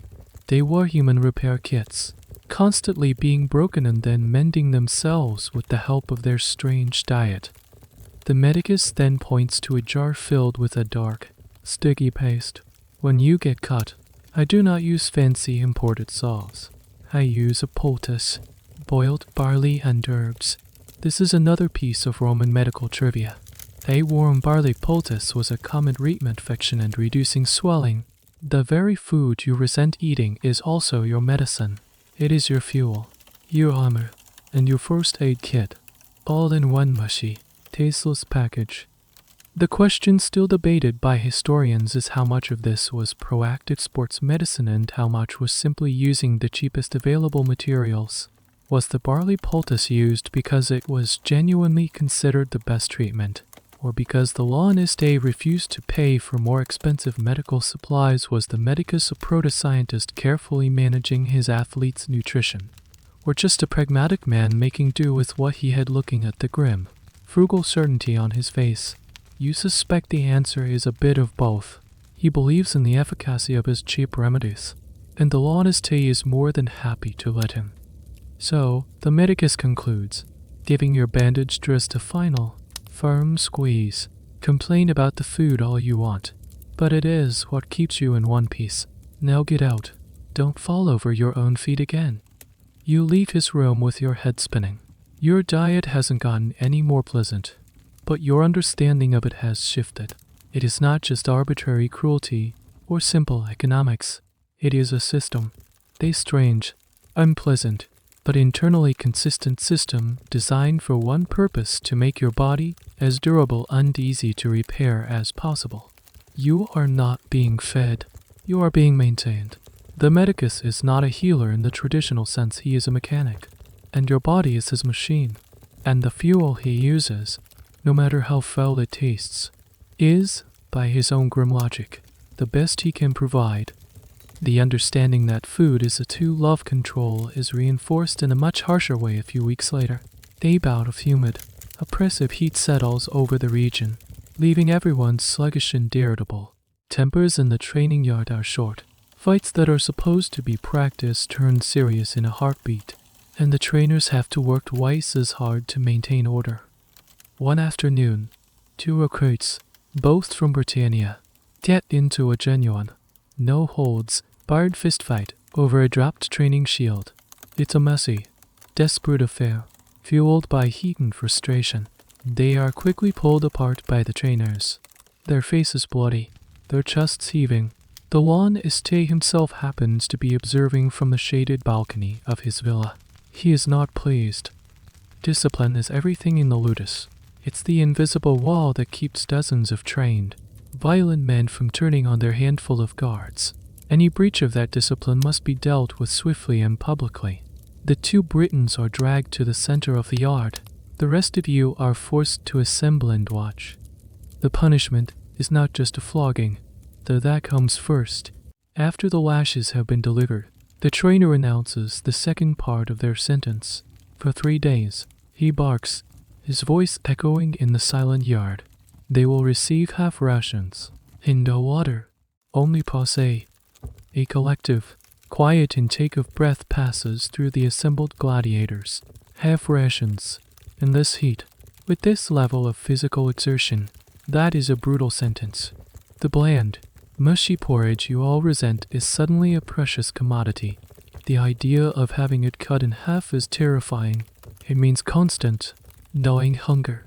It means weakness. It means your body won't recover properly from the day's training, and tomorrow's session will be twice as hard. The denial of fresh water, forcing them to subsist only on the sour vinegar drink, is an added layer of misery. You watch the 2 Britons over the next 3 days. The change is rapid and shocking. By the second day, their movements are slow. Their eyes are dull and sunken. They stumble through the training exercises, their strength clearly failing them. The other gladiators, even those who dislike them, start to leave them alone, giving them a wide berth. There's no gloating, only a shared, chilling understanding this could happen to any of us. Food is not a right here. It is a privilege that can be withdrawn. It is a weapon used by the administration to enforce obedience. This is a classic Roman tactic, used to control armies and large slave populations for centuries. The historian Polybius noted that Roman legions on punitive duty would be forced to subsist on barley instead of the customary wheated illiterate. Humiliating punishment. You are living out that same principle. Your food is a direct measure of your obedience. This use of food as a disciplinary tool is a common theme in total institutions throughout history, from prisons to military boot camps. Controlling a person's caloric intake is a direct way to control their energy, their will, and their compliance. It's a fundamental assertion of power. What's interesting in the Roman context is how systematic it was. The Laniste didn't just lock them up, he applied a specific, calculated reduction in their sustenance, designed to weaken them physically and psychologically without permanently damaging his investment. A curious, and perhaps apocryphal, story you hear whispered among the veterans is that of a famous gladiator from a generation ago, who was so prized by his Laniste that he was never punished with food deprivation. Instead, when he broke the rules, the Laniste would deny him the right to train for a day. For a man who lived for the fight, this was apparently a fate worse than starvation. Whether this is true or just a legend, it highlights the psychological complexity of your world. For some, the fight is everything. For most, like you, it's the food. Historians debate whether these punishments were standard practice across all ludus or dependent on the individual temperament of the Laniste. Some owners may have preferred the whip, while others, more calculating, might have preferred the slow, demoralizing effects of hunger. The law gave a Laniste almost absolute power over his gladiators' lives. But a dead or permanently weakened gladiator was a financial loss. Therefore, punishments had to be carefully calibrated to inflict maximum suffering with minimum long-term damage. The 3-day half ration seems to be a perfect example of this grim calculus. On the 4th day, the Britons are restored to full rations. You watch them at the evening meal as they wolf down their full bowl of barley and beans. There is no joy in their faces, only a desperate, animalistic hunger. They don't speak to anyone. They have been broken. The lesson was not just for them, it was for all of you. You look down at your own bowl, at the familiar, unappetizing mush. You have never felt so grateful for it. It is not a meal. It is a symbol of your compliance. It is the reward for not stepping out of line. You lift the spoon to your mouth and eat. The bland taste on your tongue, now mixed with a new flavor, the bitter taste of fear. Every spoonful is a reminder that the line between a full belly and a gnawing emptiness is as thin as your owner's patience. The lesson about food and discipline is driven home with even greater force a month later. The incident with the Britons established what happens when you break the rules. This new incident teaches you what happens when you defy the system itself. There's a man in your cohort of recruits, a Numidian named Gisco. He's weary and fast, but he possesses a quiet intensity and a defiant streak that the trainers have been trying to beat out of him for weeks. He rarely speaks, but his eyes are always watching, calculating. He is also perpetually, visibly hungry, more so than the rest of you. The Laniste villa, which overlooks the yard, has a small garden attached to it, separated from the barracks area by a low stone wall. In the garden, you can see fruit trees, figs and pears, and rows of vegetables, all for the master's table. It is, of course, strictly forbidden territory. One night, the gnawing hunger or a desperate craving for something other than barley must have overwhelmed Gisco. Under the cover of a moonless night, he slips out of the barracks. He is silent and quick, a shadow moving through the darkness. He scales the low wall and makes his way to a fig tree, its branches heavy with ripe fruit. He must have thought he was invisible, but the ludus has its own security system. The trainers take turns on watch duty, and there are dogs, half-starved and vicious, that patrol the perimeter. They sharp bark, a shouted command, and a brief, frantic scuffle in the dark. It's over in moments. The next morning, everyone is roused from their pallets before dawn. You are assembled in the main courtyard. The air is cold and damp. Gisco is dragged into the center of the yard, held between two burly trainers. His face is bruised, and his tunic is torn. In front of him, on the ground, are 3 figs, 3 small, purple figs. The Laniste himself presides over the proceedings. He stands on the steps of his villa, his arms crossed. His voice is calm, almost conversational, which makes it all the more terrifying. This man, he says, his voice carrying in the preed on stillness, is a thief. He took what was not his. He took from me. He lets the words hang in the air. The theft of 3 figs is not the crime. The crime is the defiance. The crime is acting as if you have the right to choose, the right to take, the right to satisfy your own desires. It's a direct challenge to the Laniste's absolute authority. The punishment is designed to be memorable. Gisco is tied to a wooden post, the one that usually holds the list of rules. The Laniste says a few quiet words to the head trainer. The trainer nods and picks up a whip. It's not the standard leather flogger. It's something more severe, a scourge with multiple strands. You don't have to watch the punishment itself, but you are forced to listen. The sounds are sickening. You stand there, staring at the dirt, your stomach churning. This is the price for 3 figs. After it's over, Gisco is cut down, barely conscious, but the punishment isn't finished. The Laniste speaks again. He will be sold to the mines. A wave of genuine horror passes through the assembled gladiators. The mines. It's a death sentence, but a slow and miserable one. Life in the mines was brutal, short, and filled with unimaginable suffering. To be a gladiator was a hard life, but it offered a tiny, microscopic sliver of a chance for glory, for survival, even for freedom. The mines offered nothing but darkness, toil, and a quick death from accident or exhaustion. To be sold to the mines was to be erased from the world. This event illustrates a critical aspect of Roman slavery and law. While the Laniste owned you, he didn't have the absolute right to kill you without cause, especially by the time of the High Empire. There were some legal protections, however slim, but he did have the right to sell his property. Selling a rebellious gladiator to the mines was a common way to get rid of a problem while recouping some of the financial loss. It was both a punishment and a business transaction. The historical debate here revolves around the frequency of such extreme punishments. Were they a daily reality, or a rare occurrence used to make an example of someone? Most scholars believe it was the latter. El Honeste wouldn't want to destroy the valuable asset unless that asset threatened the stability of the entire enterprise. Gisco's crime wasn't theft, it was rebellion. He broke the most fundamental rule of the ludus. You are not your own master. By acting on his own hunger, he challenged the very foundation of the institution. A strange and obscure fact is that some Roman mines were actually operated by private contractors who would buy condemned criminals and troublesome slaves from owners like your Laniste.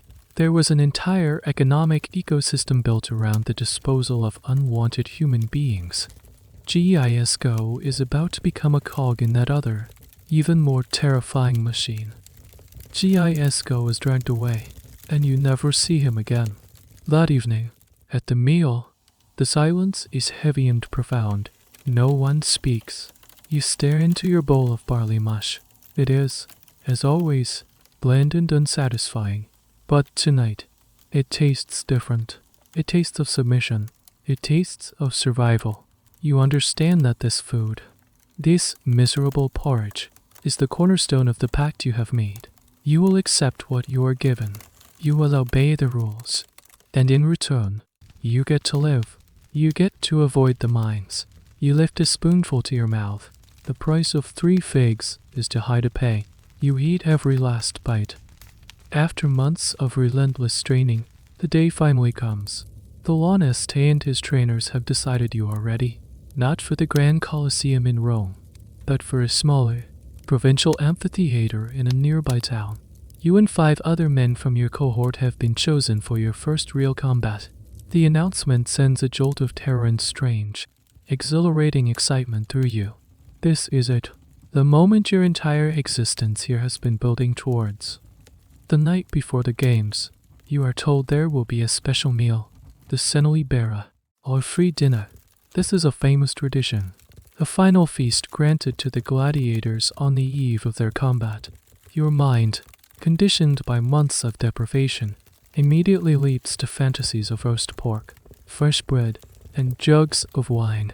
You imagine a table groaning under the weight of all the foods you've been denied. The reality, as always, is more complicated and far less glamorous. You are led not to the usual dreary dining hall, but to a separate, cleaner room. The tables are set with slightly better pottery. There's an air of occasion, but it's thick with a nervous, almost funereal tension. The 6 of you who are scheduled to fight tomorrow sit together. The other gladiators are not present. This is an exclusive fair. The food arrives. It is, to your profound disappointment, not a lavish feast. It is, however, a significant upgrade from your daily rations. There is meat, not a whole roasted pig, but a hearty stew of beef and root vegetables, thick with barley and flavored with herbs. The aroma alone is intoxicating. There is a loaf of bread for every 2 men of finer, whiter bread than the coarse rye you've had before. And most shocking of all, there is a pitcher of wine on the table, heavily watered down, but unmistakably wine. You eat with a strange mixture of ravenous hunger and a knot of fear in your stomach. The stew is the most delicious thing you have tasted in what feels like a lifetime. The meat is tender, the vegetables soft, the broth rich and salty, the bread is light, and the wine, though thin, provides a welcome, gentle warmth that spreads through your chest. But this is not a joyous feast. You look at the faces of the men around you. They eat with a grim, focused intensity. There is little conversation. What is there to say tomorrow? Some of you might be dead. This meal feels less like a celebration and more like a final offering to the condemned. This is the true nature of the Gladiator. It wasn't just a last meal in the modern sense. It served several practical and psychological purposes. For the honestly, it was a sound investment. A well-fed gladiator would have more energy and stamina for the fight, making for a better spectacle. Sending a hungry, weak fighter into the arena was bad for business. So, this meal was a final, crucial dose of high-quality fuel before the performance. It also served as a public relations event. A little-known fact is that sometimes the Gladiator was a public or semi-public affair. The fight promoter-editor who was sponsoring the games might invite his friends, and morbidly curious members of the public could pay to come and watch the gladiators eat. They would walk among the tables, peering at the fighters, assessing their physiques, and picking their favorites to bet on for the next day. It was a pre-game spectacle, a chance to see the doomed man up close. Tonight, thankfully, your meal is a private one. You are spared the prying eyes of strangers, but the weight of their expectations is still there. You are being fattened up for their entertainment. As you eat, the trainer, Vetios, moves around the room, offering quiet words of advice. Don't eat too much, he murmurs to one man who is stuffing himself greedily. A heavy stomach makes you slow. To another, he says, drink the wine. It will help you sleep, but not too much. A fuzzy head will get you killed. It's all practical, unsentimental advice. The very existence of the Gladiator is a subject of some historical debate regarding its form. The philosopher Seneca wrote with disgust about attending one such dinner, describing the gladiators as sullen and morose, discussing their own mortality. Other sources paint it as a more boisterous affair, with the fighters trying to enjoy one last night of indulgence. Was it a somber, private ritual, or a ghoulish public spectacle? The answer is probably that it varied. In the grand arenas of Rome, it might have been a major event. Here, in the provinces, it's a more subdued, practical affair. You finish your stew, wiping the bowl clean with the last of your bread. The fear in your stomach has been joined by a feeling of strength from the rich food. You feel ready, or as ready as you can be. The meal was not the fantasy you imagined, but it was real. It was a brief, fleeting moment of near normalcy, a taste of a life of flavor and substance. As you are led back to your barracks for a restless night's sleep, you realize the cruel genius of the Gladiator. It gives you a taste of what you are fighting for, not just your life, but a life where a meal like this isn't a once-in-a-lifetime event. It gives you a reason to win, the memory of the rich stew, the soft bread, and the warm wine will be in your mind tomorrow as you step onto the hot end of the arena. It's a powerful motivator, and as you lie there, listening to the nervous breathing of the men around you, you cling to that taste. It's the taste of something worth fighting for. The night after the sandali bear is long and restless. The rich food sits in your stomach, a warm, heavy ball of energy, but your mind races. You drift in and out of a shallow, dream-filled sleep. In these dreams, you are not a gladiator. You are back in your old life, sharing a simple meal with your family. The taste of a familiar cheese or a local fruits, so vivid on your tongue that you wake up with a pang of loss. You think about the meal you just had.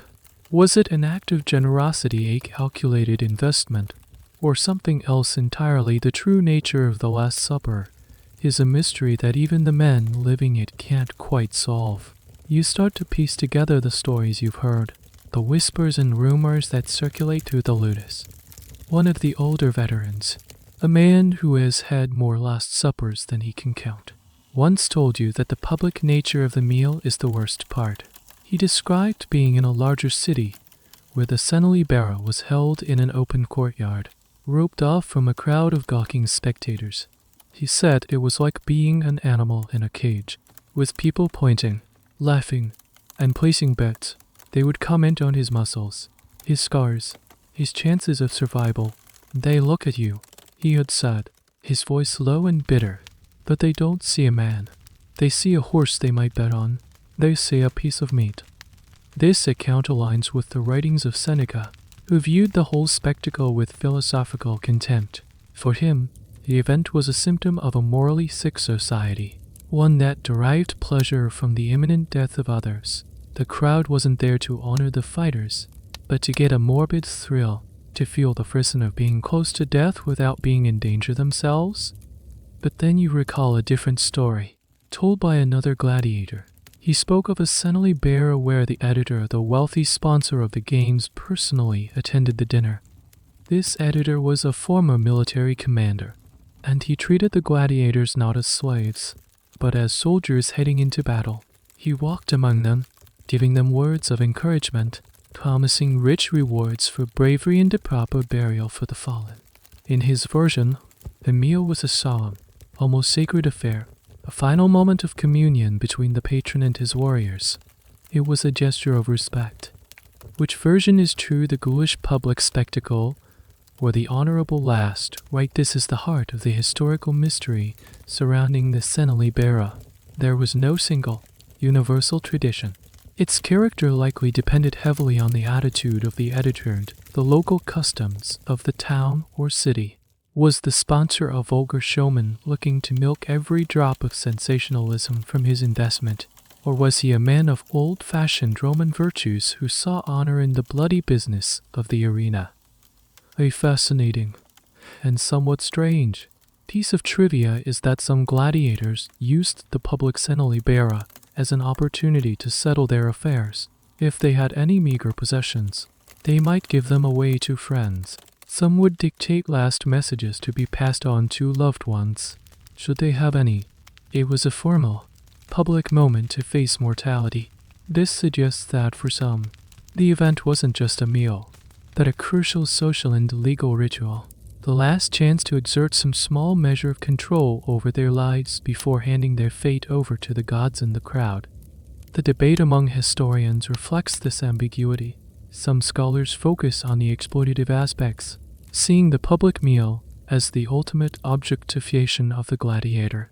Others see it as evidence of a more complex relationship, where gladiators, especially successful ones, could command a degree of respect and even affection from the public and their patrons.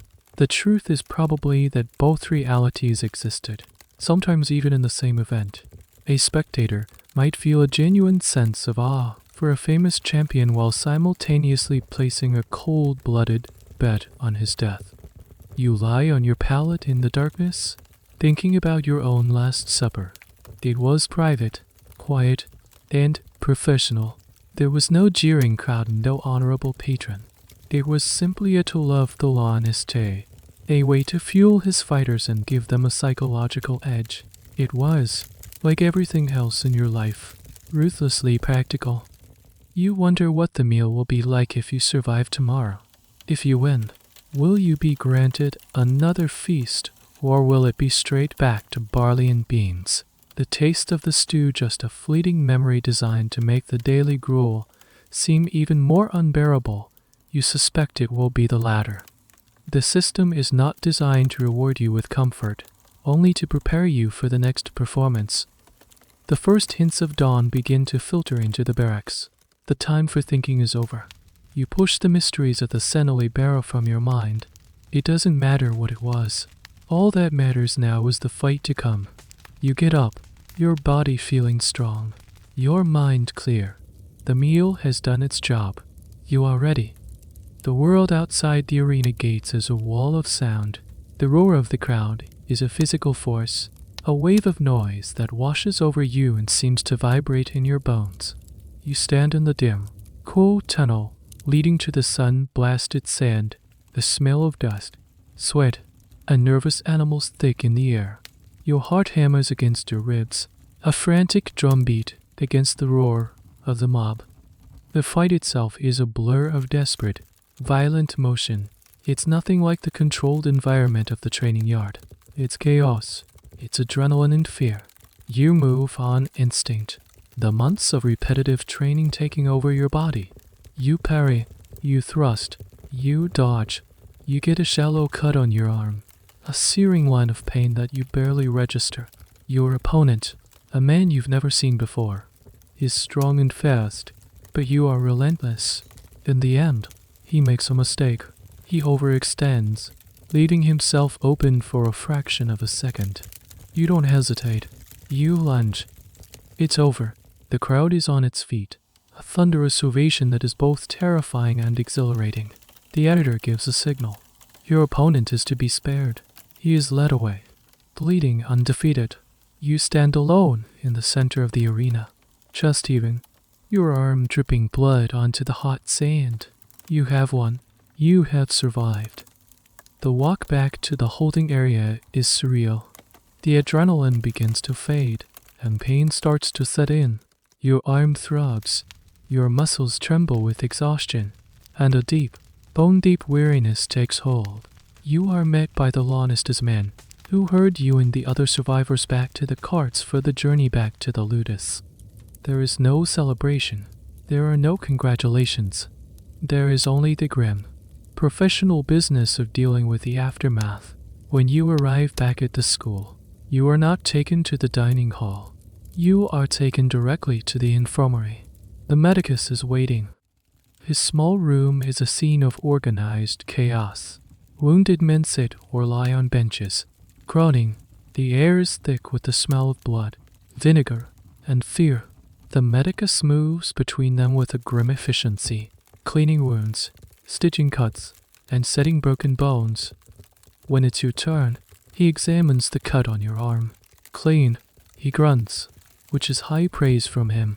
He washes it with sour wine, the sting making you hiss, and then applies a thick, dark poultice that smells strongly of herbs and boiled grain. It's the barley cure he told you about. Once the immediate wounds are treated, the slave comes around with a cup for each of the fighters. You eye it with dread. You know what it is. It's the recovery drink, the ashen vinegar. But this time, it looks different. It's darker, thicker, and smells even more pungent than usual. A special batch, the medicus says, noticing your hesitation. For after the fight, more potent. You take a sip, then nearly gag. The taste is appalling. A vile concentration of everything you hate about the normal drink. The vinegar is sharper, and the ashy grit is denser, with an added, deeply unpleasant bitter flavor you can't identify. It's a struggle to get it down, but you do, knowing it's part of the process. This is the medicine meant to kickstart your recovery, to fight off infection and begin mending your battered body. After the drink, you are finally given food, but it's not the celebratory feast you might have dreamed of. A bowl is pushed into your hands. It contains a thick, warm, porridge-like substance, but it's not your usual barley. It's a mash of lentils and herbs, cooked into a soft, easily digestible paste. It's bland, but in a different way from the barley. It's savory and warm, and it feels soothing to your raw throat and churning stomach. This is your post-fight recovery meal. It's not about pleasure or reward. It's about pure, functional nutrition. Your body has undergone immense stress and trauma. It needs protein to repair torn muscles and easy-to-digest nutrients that won't further tax your system. This lentil mash is the ancient equivalent of a modern athlete's protein shake or recovery meal. It is, once again, a purely medical prescription delivered in a bowl. The specific ingredients of this recovery meal are, naturally, a matter of historical speculation. Galen and other ancient medical writers recommended soft, nourishing foods for the sick and injured, things like broths. Soft boiled eggs, a luxury you certainly don't get, and porridges made from lentils or other legumes. The principle was to provide maximum nutrition with minimum digestive effort. So while you're eating a lentil mash, a gladiator in another school might have been given a thick bean soup or a porridge of emmer wheat, depending on the local medicus. There's particular theories on the ingredients on hand.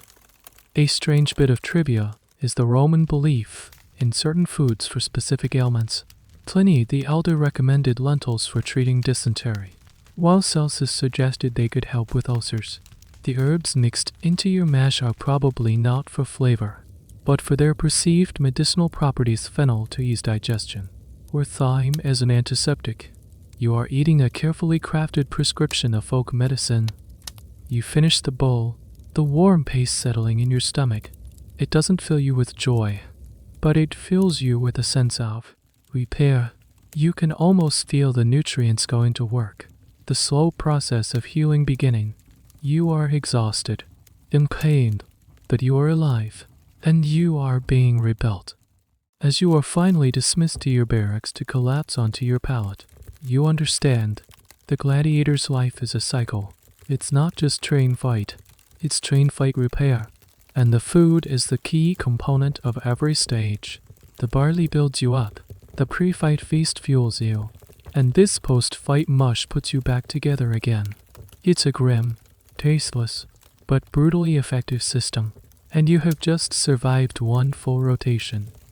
In the days following your first victory, something subtle shifts. It's not a grand change. There's no parade in your honor, but you start to notice small, almost imperceptible differences in your treatment, and most of them revolve around food. The first change happens at the evening meal. As you take your place at the rookie's table, the man serving the porridge hesitates for a second. He looks at you, then at the veteran's table, and then back at you. With a slight shrug, he gestures with his ladle to an empty spot at the far end of the good table. It's the lowest ranking spot, right at the boundary between the veterans and the novices, but it's an invitation. You are being promoted. You move to the new seat, your heart giving a little thump of pride. The men at the table, the seasoned fighters, give you a brief, almost dismissive nod of acknowledgement. It's not warm, but it's acceptance. You have fought. You have won. You have earned your place. When you get your bowl, you stare into it, looking for a change. Is it full or does it have more beans? It looks exactly the same. The promotion, it seems, is purely social. But then, as you take your first bite, you notice it. Salt. There is a faint, but unmistakable, taste of salt in your porridge. It's a revelation. A ghost of a flavor you had almost forgotten. It's not much, just enough to cut the blandness and bring out the earthy taste of the grains and beans.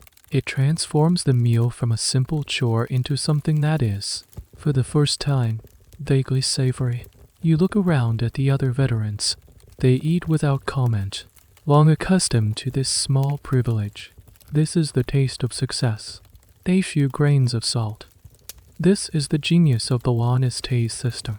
Rewards are tiered, minimal, and directly tied to performance. A victory doesn't earn you a feast that would be too expensive.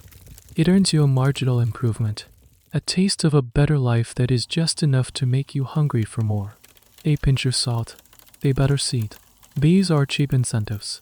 But, in a world of total deprivation, they are incredibly powerful. A few days later, another small reward appears. After a training session, you are handed your usual cup of ash and vinegar. But sitting next to the amphora is a small bowl of honey. The trainer explains that victors are permitted to mix a small spoonful into their recovery drink. This is a privilege of the highest order. You add a tiny amount of the thick, golden liquid to your cup and stir. The honey doesn't fully dissolve in the sour liquid, but it changes it. The sharp, acrid taste of the vinegar is softened, and the sweetness provides a fleeting, pleasant counterpoint to the gritty ash. It's still a disgusting drink, but now it's a disgusting drink with a hint of honey. It is, by the standards of the ludus, a luxurious cocktail. This use of honey as a reward is a fascinating detail. Honey was the primary sweetener in the Roman world and was also prized for its medicinal properties. It was used as an antiseptic dressing for wounds and was believed to be a powerful healing agent when consumed. So, this reward is both a treat and a form of enhanced medical care. The victor gets a tastier drink and, in the eyes of the medicus, a more effective one. It's another example of the Lanista's ruthless pragmatism. Even his rewards serve a practical, restorative purpose. The historical basis for such a tiered reward system is a matter of some debate. While it's clear that famous, champion gladiators Primi Poli enjoyed a much higher status and likely better living conditions, the day-to-day specifics are hard to reconstruct.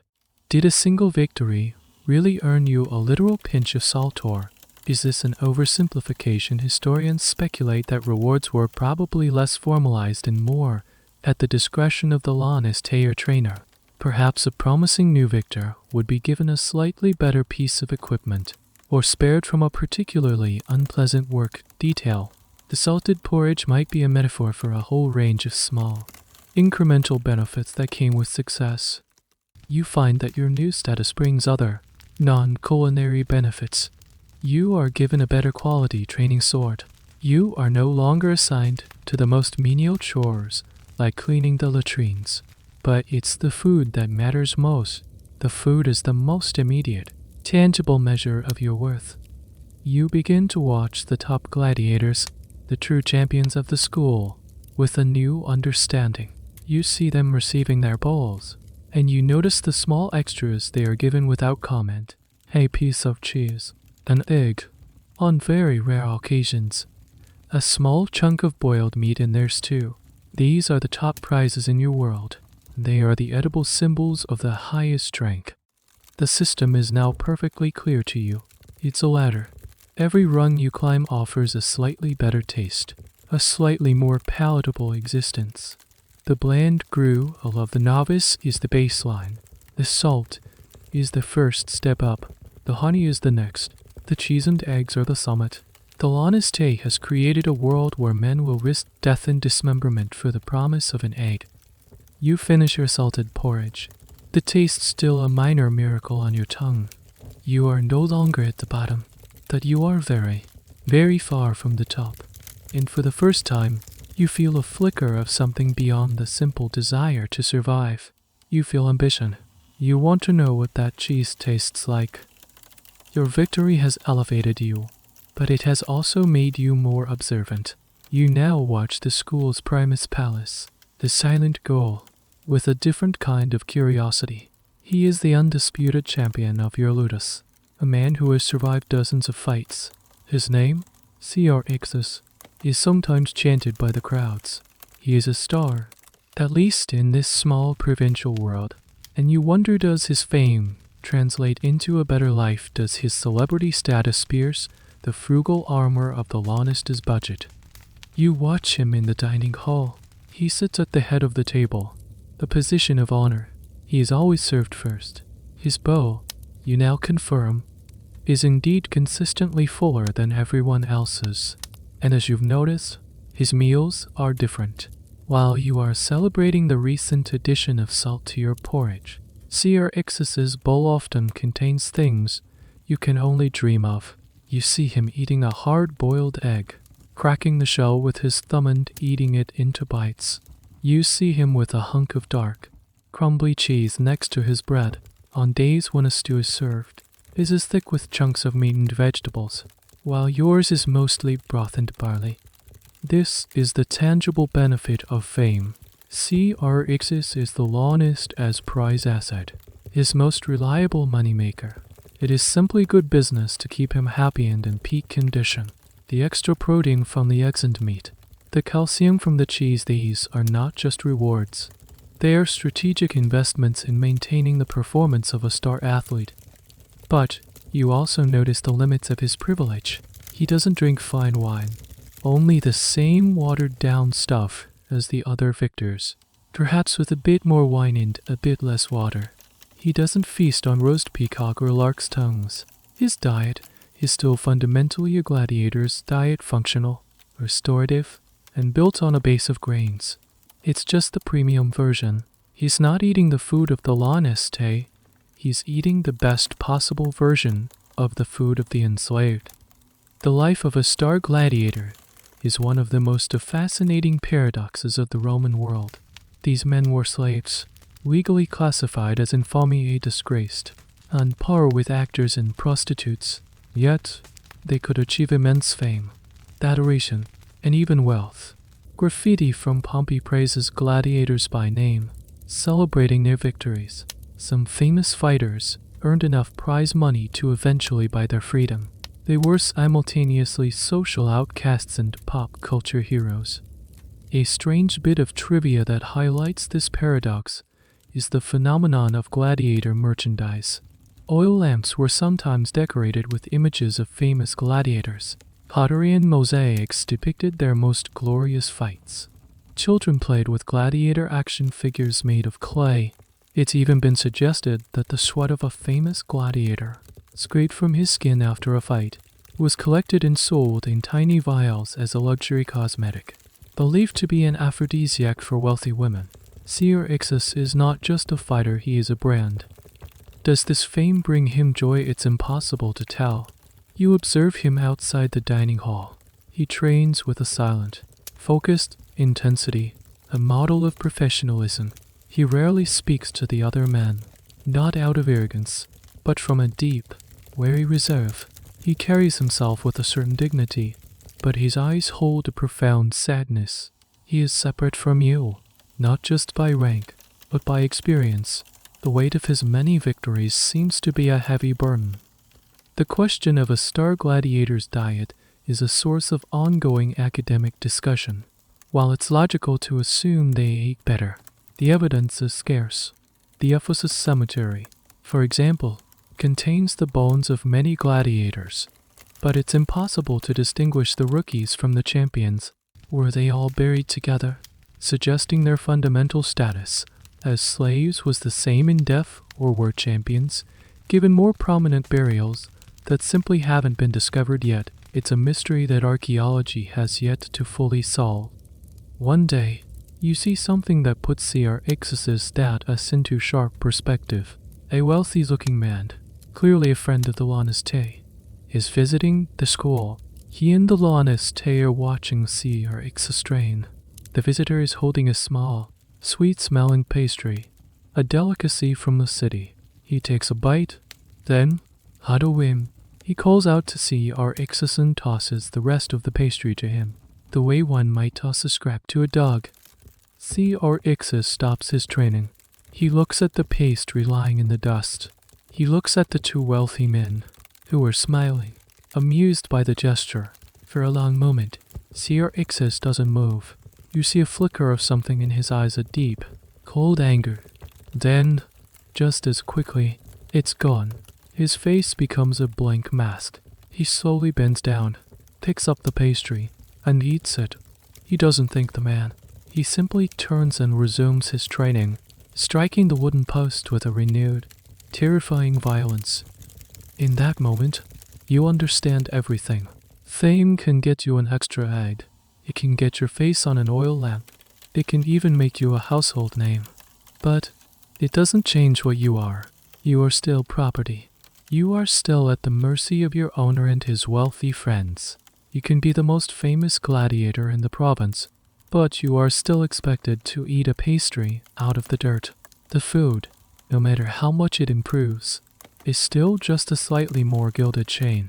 And you realize, with a sinking feeling, that the top of the ladder is still firmly on the ground. Your new status as a victor grants you access to the Veterans Circle, a tight-knit group of survivors who have learned to navigate the treacherous currents of the ludus. It's here that you meet Marcus, a man in his late 30s with a network of fine white scars around his eyes and a cynical, but not unkind smile. He's already Arias, a fighter who uses a Netan trident, and he has survived in the arena for more than a decade through cunning and speed rather than brute force. He is a master of endurance. Marcus takes a mild, almost academic interest in the newcomers who manage to survive their first fight. He sees you one evening, struggling to get down your salted porridge with the same old look of distaste. He sits down next to you on the bench. You're still trying to taste it, he says, not as a question, but as a statement. That's your first mistake. You look at him, confused. You think of it as food.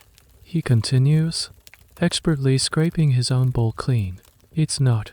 It's fuel. It's medicine. It's ballast. It's anything but food. The moment you stop expecting it to be pleasant, it becomes bearable. This is the first piece of his wisdom's psychological detachment. It's the same trick you've seen the other veterans use, but Marcus is the first one to articulate it. Don't fight the blandness.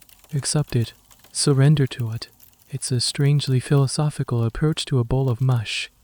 Over the next few weeks, he imparts other small, practical tips, the kind of folk wisdom that is the true, unwritten manual for gladiator survival. These are the little life hacks that make the unbearable slightly less so. The morning porridge is always the worst.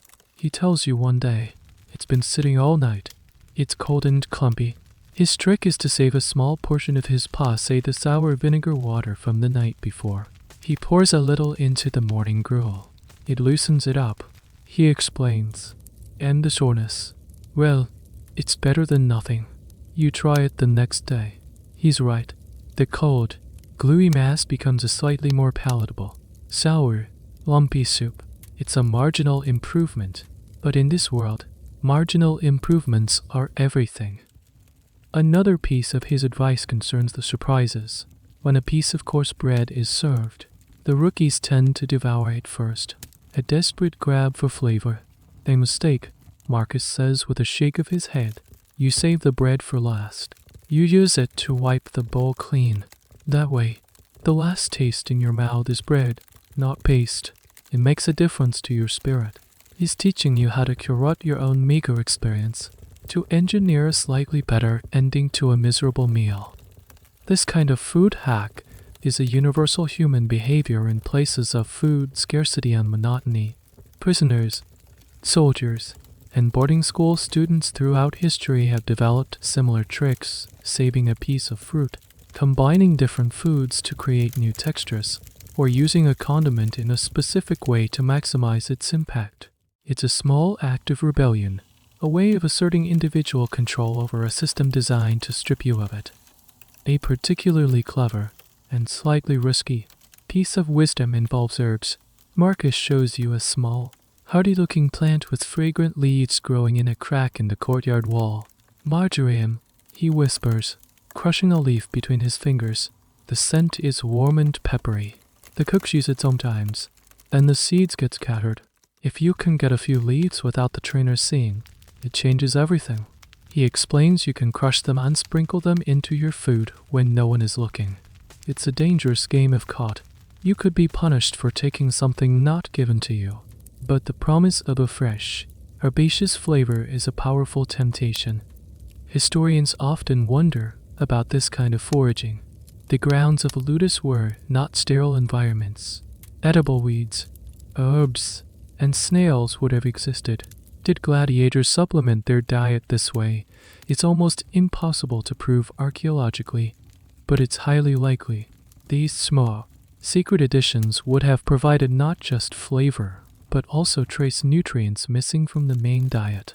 The debate is whether the administration would have tolerated it, ignored it, or actively punished it. Based on the story of Giasco and the figs, any such foraging would have been a high-stakes gamble. Marcus's ultimate piece of advice, however, is the most profound. One evening, after a particularly grueling day, you are both drinking your honey-laced ash vinegar concoction. You grimace as you swallow. He watches you. You know the best way to make this taste better, he asks. You shake your head. Win, he says simply. Win the next fight. Survive. Get to drink it again. When you're standing over your opponent, and the crowd is cheering, and you know you're going to live another day. You come back here and this tastes like the finest wine in the world, because it tastes like life. And that is his greatest secret. The taste of the food isn't in the food itself. It's in your mind. It's shaped by your fear, your relief, your desperation, and your hope. The bland barley, the sour passe, the ashy drink, they're all just a backdrop. The real flavor comes from the will to survive. He has learned to associate the taste of his miserable diet with the taste of his own resilience. You look down into your cup of gritty, sweet and sour medicine. You take another sip. It's still objectively awful, but for a fleeting moment, you try to taste what Marcus tastes. You try to taste survival. It might be the most valuable piece of wisdom you will ever receive. Your conversations with the medicus and the old veteran Marcus have taught you to see your diet in a new light as a system of maintenance, control, and survival. But one day, during a routine checkup with the medicus for a minor cut, he reveals a piece of information that is so bizarre and counterintuitive that you can barely believe it. He is examining your teeth, a standard part of his assessment. He uses a small metal probe to poke around your gums and molars. You brace yourself for the usual grim pronouncements about your health. Instead, he grunts with what sounds like approval. Remarkable, he mutters, more to himself than to you. For all the punishment you put your bodies through, your teeth are stronger than a senator's. You stare at him, baffled. You had always assumed that you're poor. Monotonous diet would be terrible for your teeth. You imagined them rotting in your skull. No, no, no, the medicus says, noticing your confusion. It's the opposite. The nobles with their sweet cakes, their honeyed wine, their soft breads, their mouths are full of rot. Their teeth are riddled with caries. But you, he taps one of your molars with a probe. You eat coarse food. You eat no sugar. You have the teeth of a farmer, strong, healthy. This is an incredible and historically accurate piece of cold knowledge. The prevalence of dental caries cavities in the ancient world was heavily dependent on diet and social class. The wealthy, with their access to refined carbohydrates, sugars from fruit and honey, and softer foods, suffered from dental problems much like modern populations. The poor, and people like you on a coarse, low-sugar, high-fiber diet, had significantly fewer cavities. The science behind it is simple. The bacteria in your mouth that cause cavities thrive on sugar. By denying you sugar, the Loneste has inadvertently given you a powerful, cavity-fighting diet.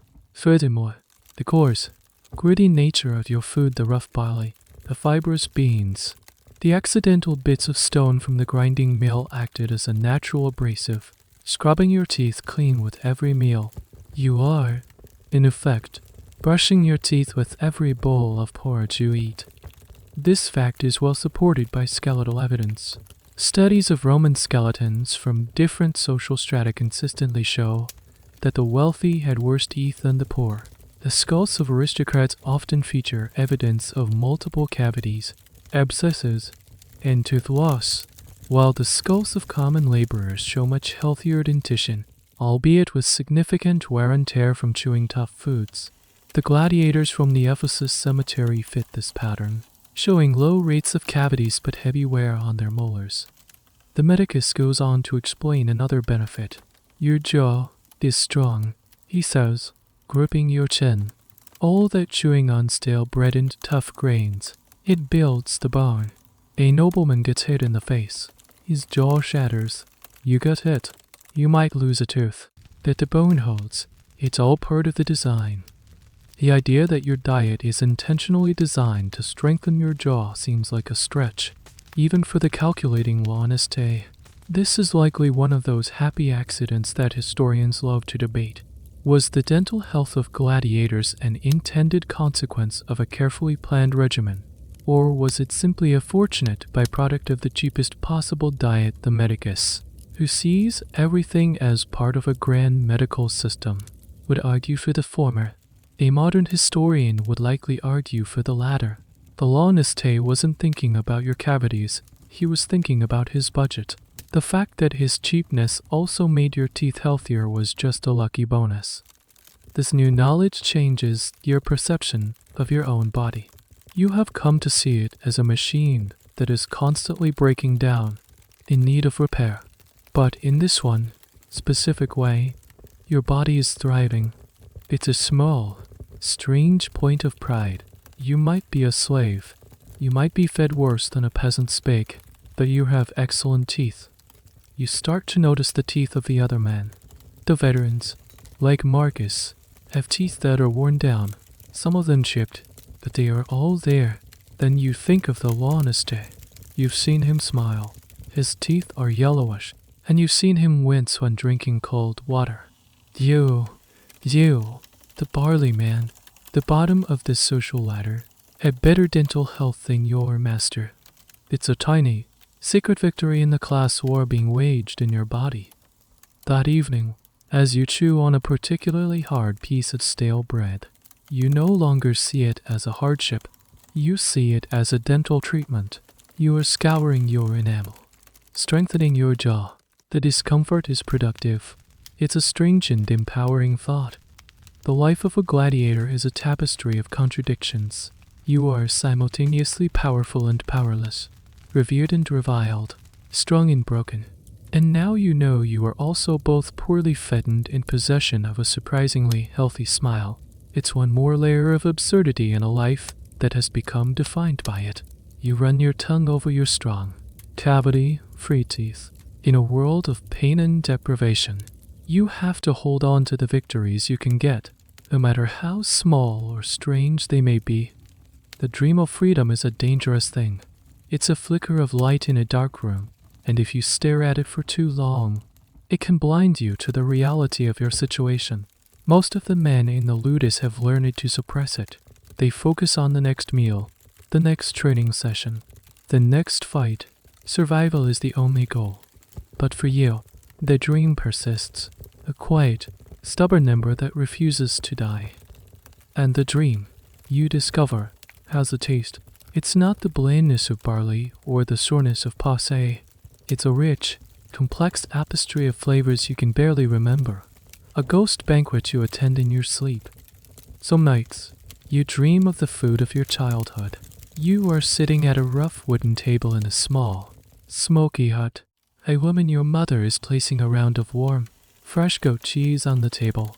The cheese is soft and tendre. There is also a bowl of olives, cured in wine and herbs. Their salty, fruity flavor bursting in your mouth. There is bread, not the dense, sour loaf of the ludus, but a light, airy flatbread, still warm from the hearth, perfect for scooping up a thick lentils to seasoned with cumin and garlic. In the dream, you eat until you are full, and the feeling is not the heavy, bloated fullness of barley, but a deep, satisfying contentment. You wake up with the phantom taste in your mouth and a hollow ache in your heart. Other nights, the dream is of a future you can barely imagine. You are a free man.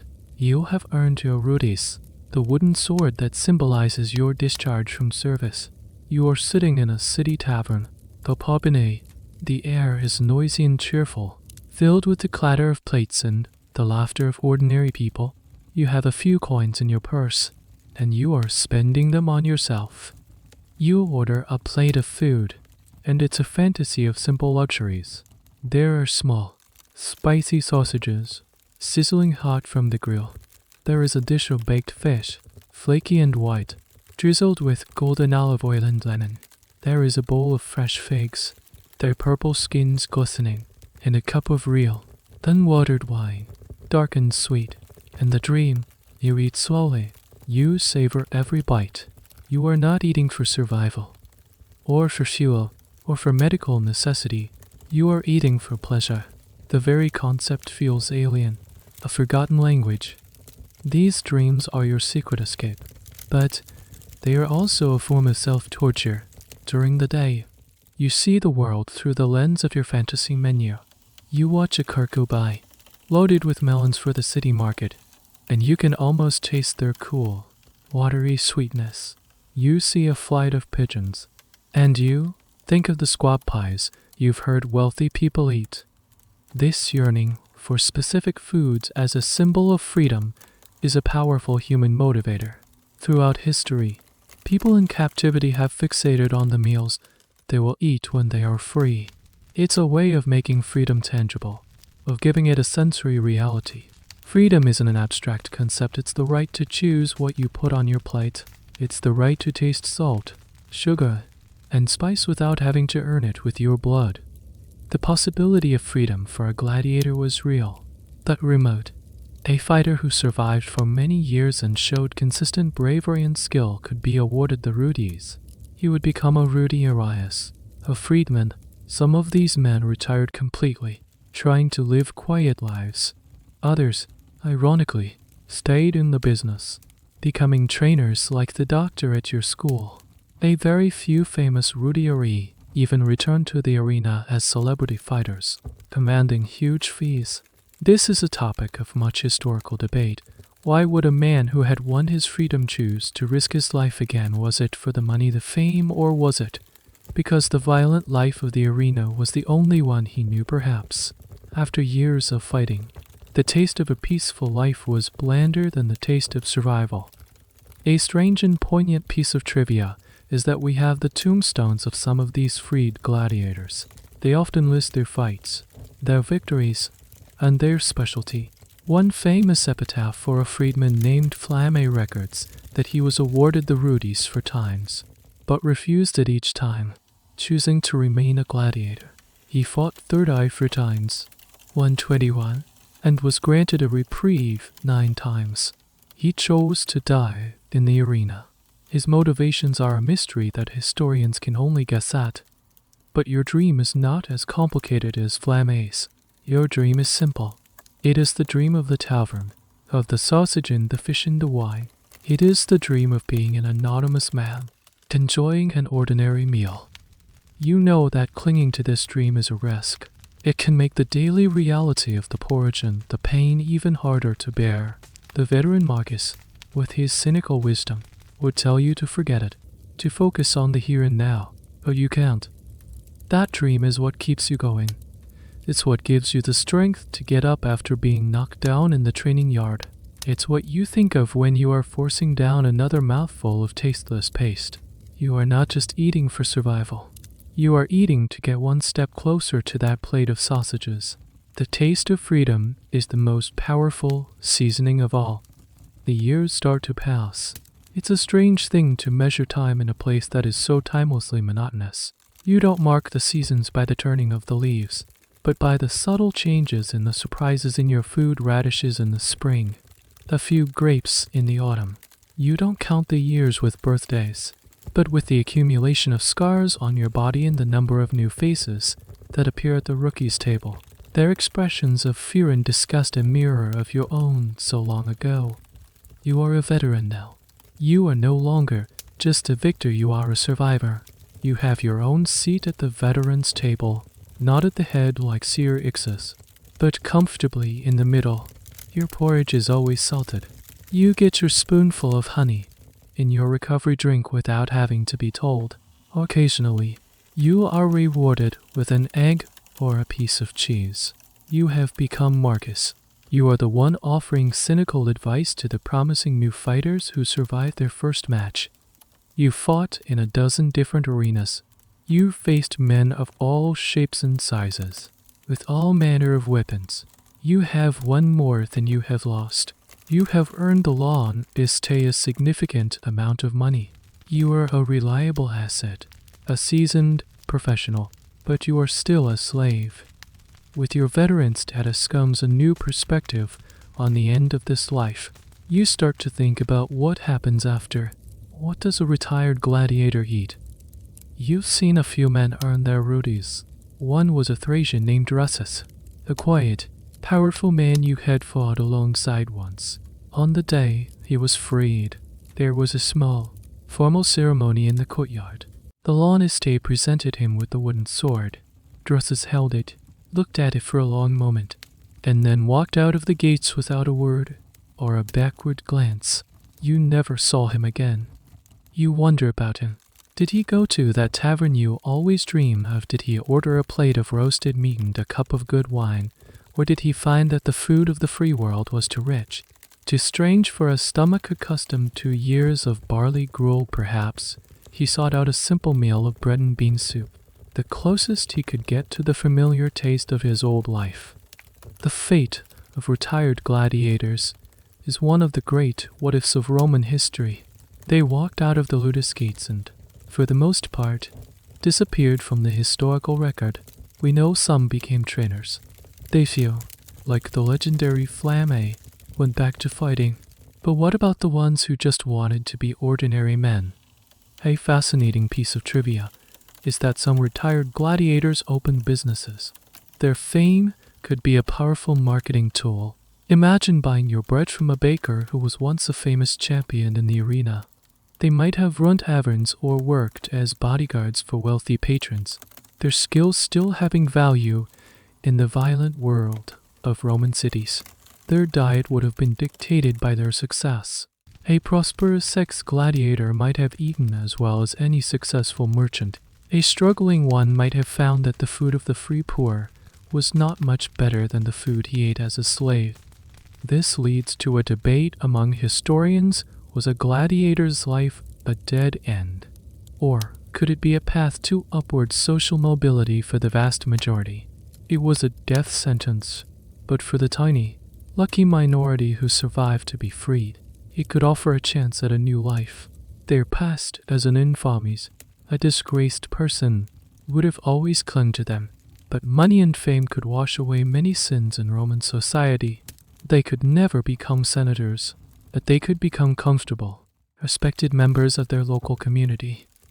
You look at Archaeological, the aging champion. He is slower now. His victories are less frequent. The Lawniste is starting to invest more in a younger, stronger fighter. Archaeological will likely be freed soon, put out to pasture before he can be defeated and tarnish his legacy. What will he do? You can't imagine him running a bakery. The arena is the only world he has ever truly known. You suspect his retirement will be a quiet, lonely affair, filled with the ghosts of the men he has killed. What does a man like that eat? Does food even hold any pleasure for him anymore? And what about you? The thought of freedom is no longer a distant, sweet dream. It's a plausible, tangible possibility. You have enough victories. You are popular with the crowds. In another year or two, you might be offered the rudies. The thought is both exhilarating and terrifying. You have spent so long being told what to eat, when to eat, and how to eat. Your body has been shaped and maintained by this rigid, artificial diet. What will you do when faced with a world of infinite choice? The sheer variety on display at a market stall now seems overwhelming. How would you even begin to choose? You realize that the ludus has not just controlled your body, it has colonized your mind. It has replaced your own tastes and desires with a simple, brutal calculus of survival. To be free would mean not just leaving the gates, but unlearning years of conditioning. It would mean learning to eat all over again. That evening, you are given a bowl of stew. It has a small piece of tough, boiled mutton in it, the reward for your last victory. You chew it slowly, thoughtfully. It's a taste of a better life, a taste of the world outside. But you've been eating the food of the enslaved for so long. You're no longer sure you remember how to eat like a free man. The dream is close, but the path to it is shrouded in a fog of uncertainty. You are standing in the center of the training yard. It's the same packed earth you first set foot on all those years ago. The Laniste is in front of you. The entire ludus is assembled, watching in silence. In your hand, you hold a simple, smoothly sanded wooden sword. The rudis. You are free. The moment is strangely anticlimactic. There is no roar of a crowd. There is only the wind, kicking up little dust devils in the yard. You look at the faces of the men you are leaving behind. The rookies, full of fear. The veterans. Their faces a mixture of envy and weary respect. You look at Marcus, who gives you a slow, deliberate nod.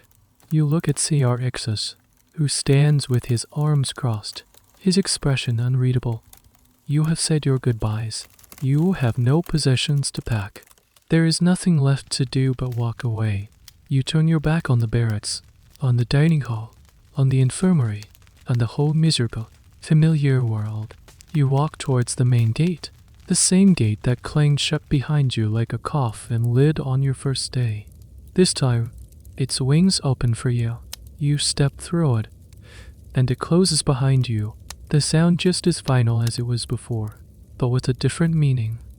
You are standing on a dusty road outside the walls of the ludus. The sounds of the city are louder here.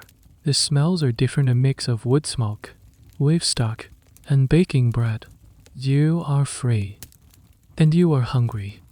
It's a real, simple hunger, not the chronic, soul-deep craving of your former life.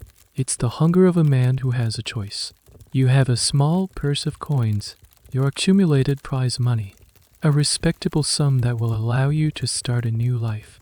Your first act as a free man will be to eat a meal of your own choosing. You walk into the city, your senses on high alert. The colors, the noise, the crowds, it's all overwhelming. You see a food stall, a thermopolion, with its L-shaped counter and large clay pots set into it, steaming with hot food. The smells are intoxicating. You see pots of stew, trays of sausages, and stacks of bread.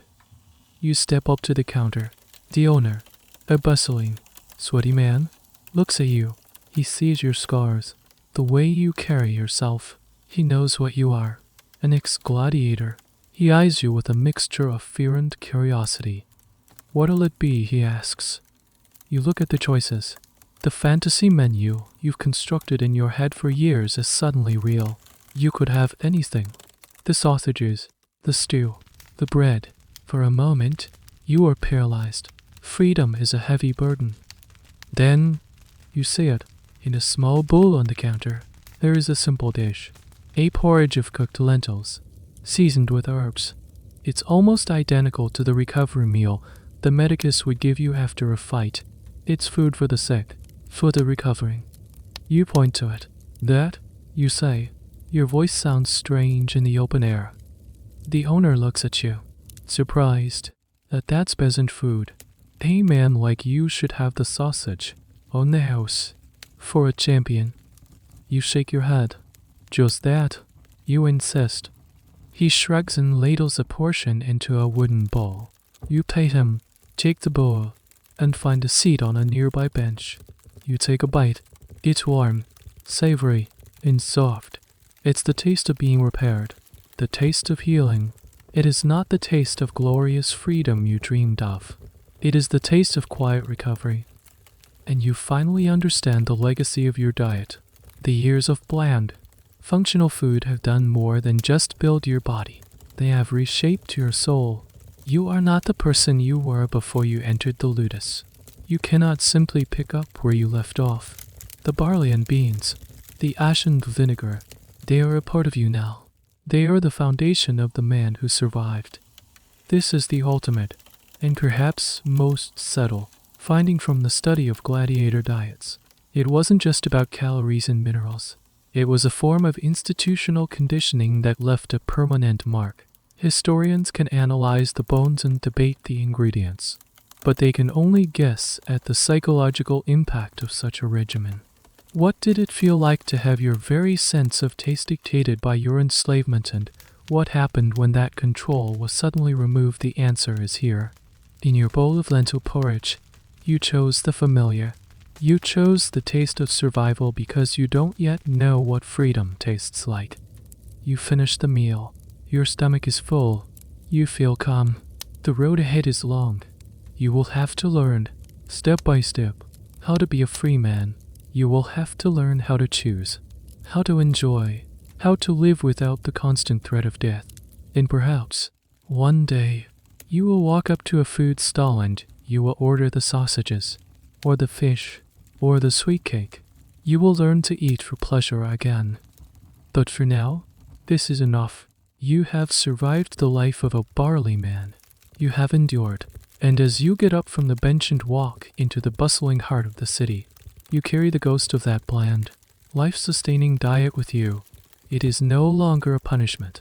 It is a scar that you have chosen to accept. A quiet reminder of the incredible, terrible price of your own survival. The sun is setting, casting long, gentle shadows across the city. The noise of the day begins to soften, replaced by the warm glow of oil lamps being lit in doorways and windows. You find a small, clean room to rent for the night. The first room you have ever chosen for yourself. There is a simple bed, a wooden shutter that you can open to the cool night air, and a profound, bone-deep silence you haven't known in years. There are no snores from nearby pallets, no groans of men in pain, no distant clang of a training sword. There is only the soft hum of the city settling into sleep, and the steady rhythm of your own breathing. As you lie down, you feel the weariness of a lifetime of struggle finally begin to recede. Like a tide going out, the aches in your body are still there, a permanent map of your past, but they are quiet tonight. Your stomach is calm, filled with a simple, nourishing meal that you chose. You are no longer an asset, no longer a commodity. You are just a man, in a room, at the end of a very long day. You close your eyes, and for the first time in as long as you can remember, you don't dream of fighting. You don't dream of food. You don't dream at all. You simply drift into a deep, quiet, and peaceful sleep. The kind of sleep that is earned not through exhaustion, but through peace. You are floating now, on a calm, dark river, leaving the blood and the sand and the sorrow far behind you. The journey is over. It is time to rest. The end of the article. Good night.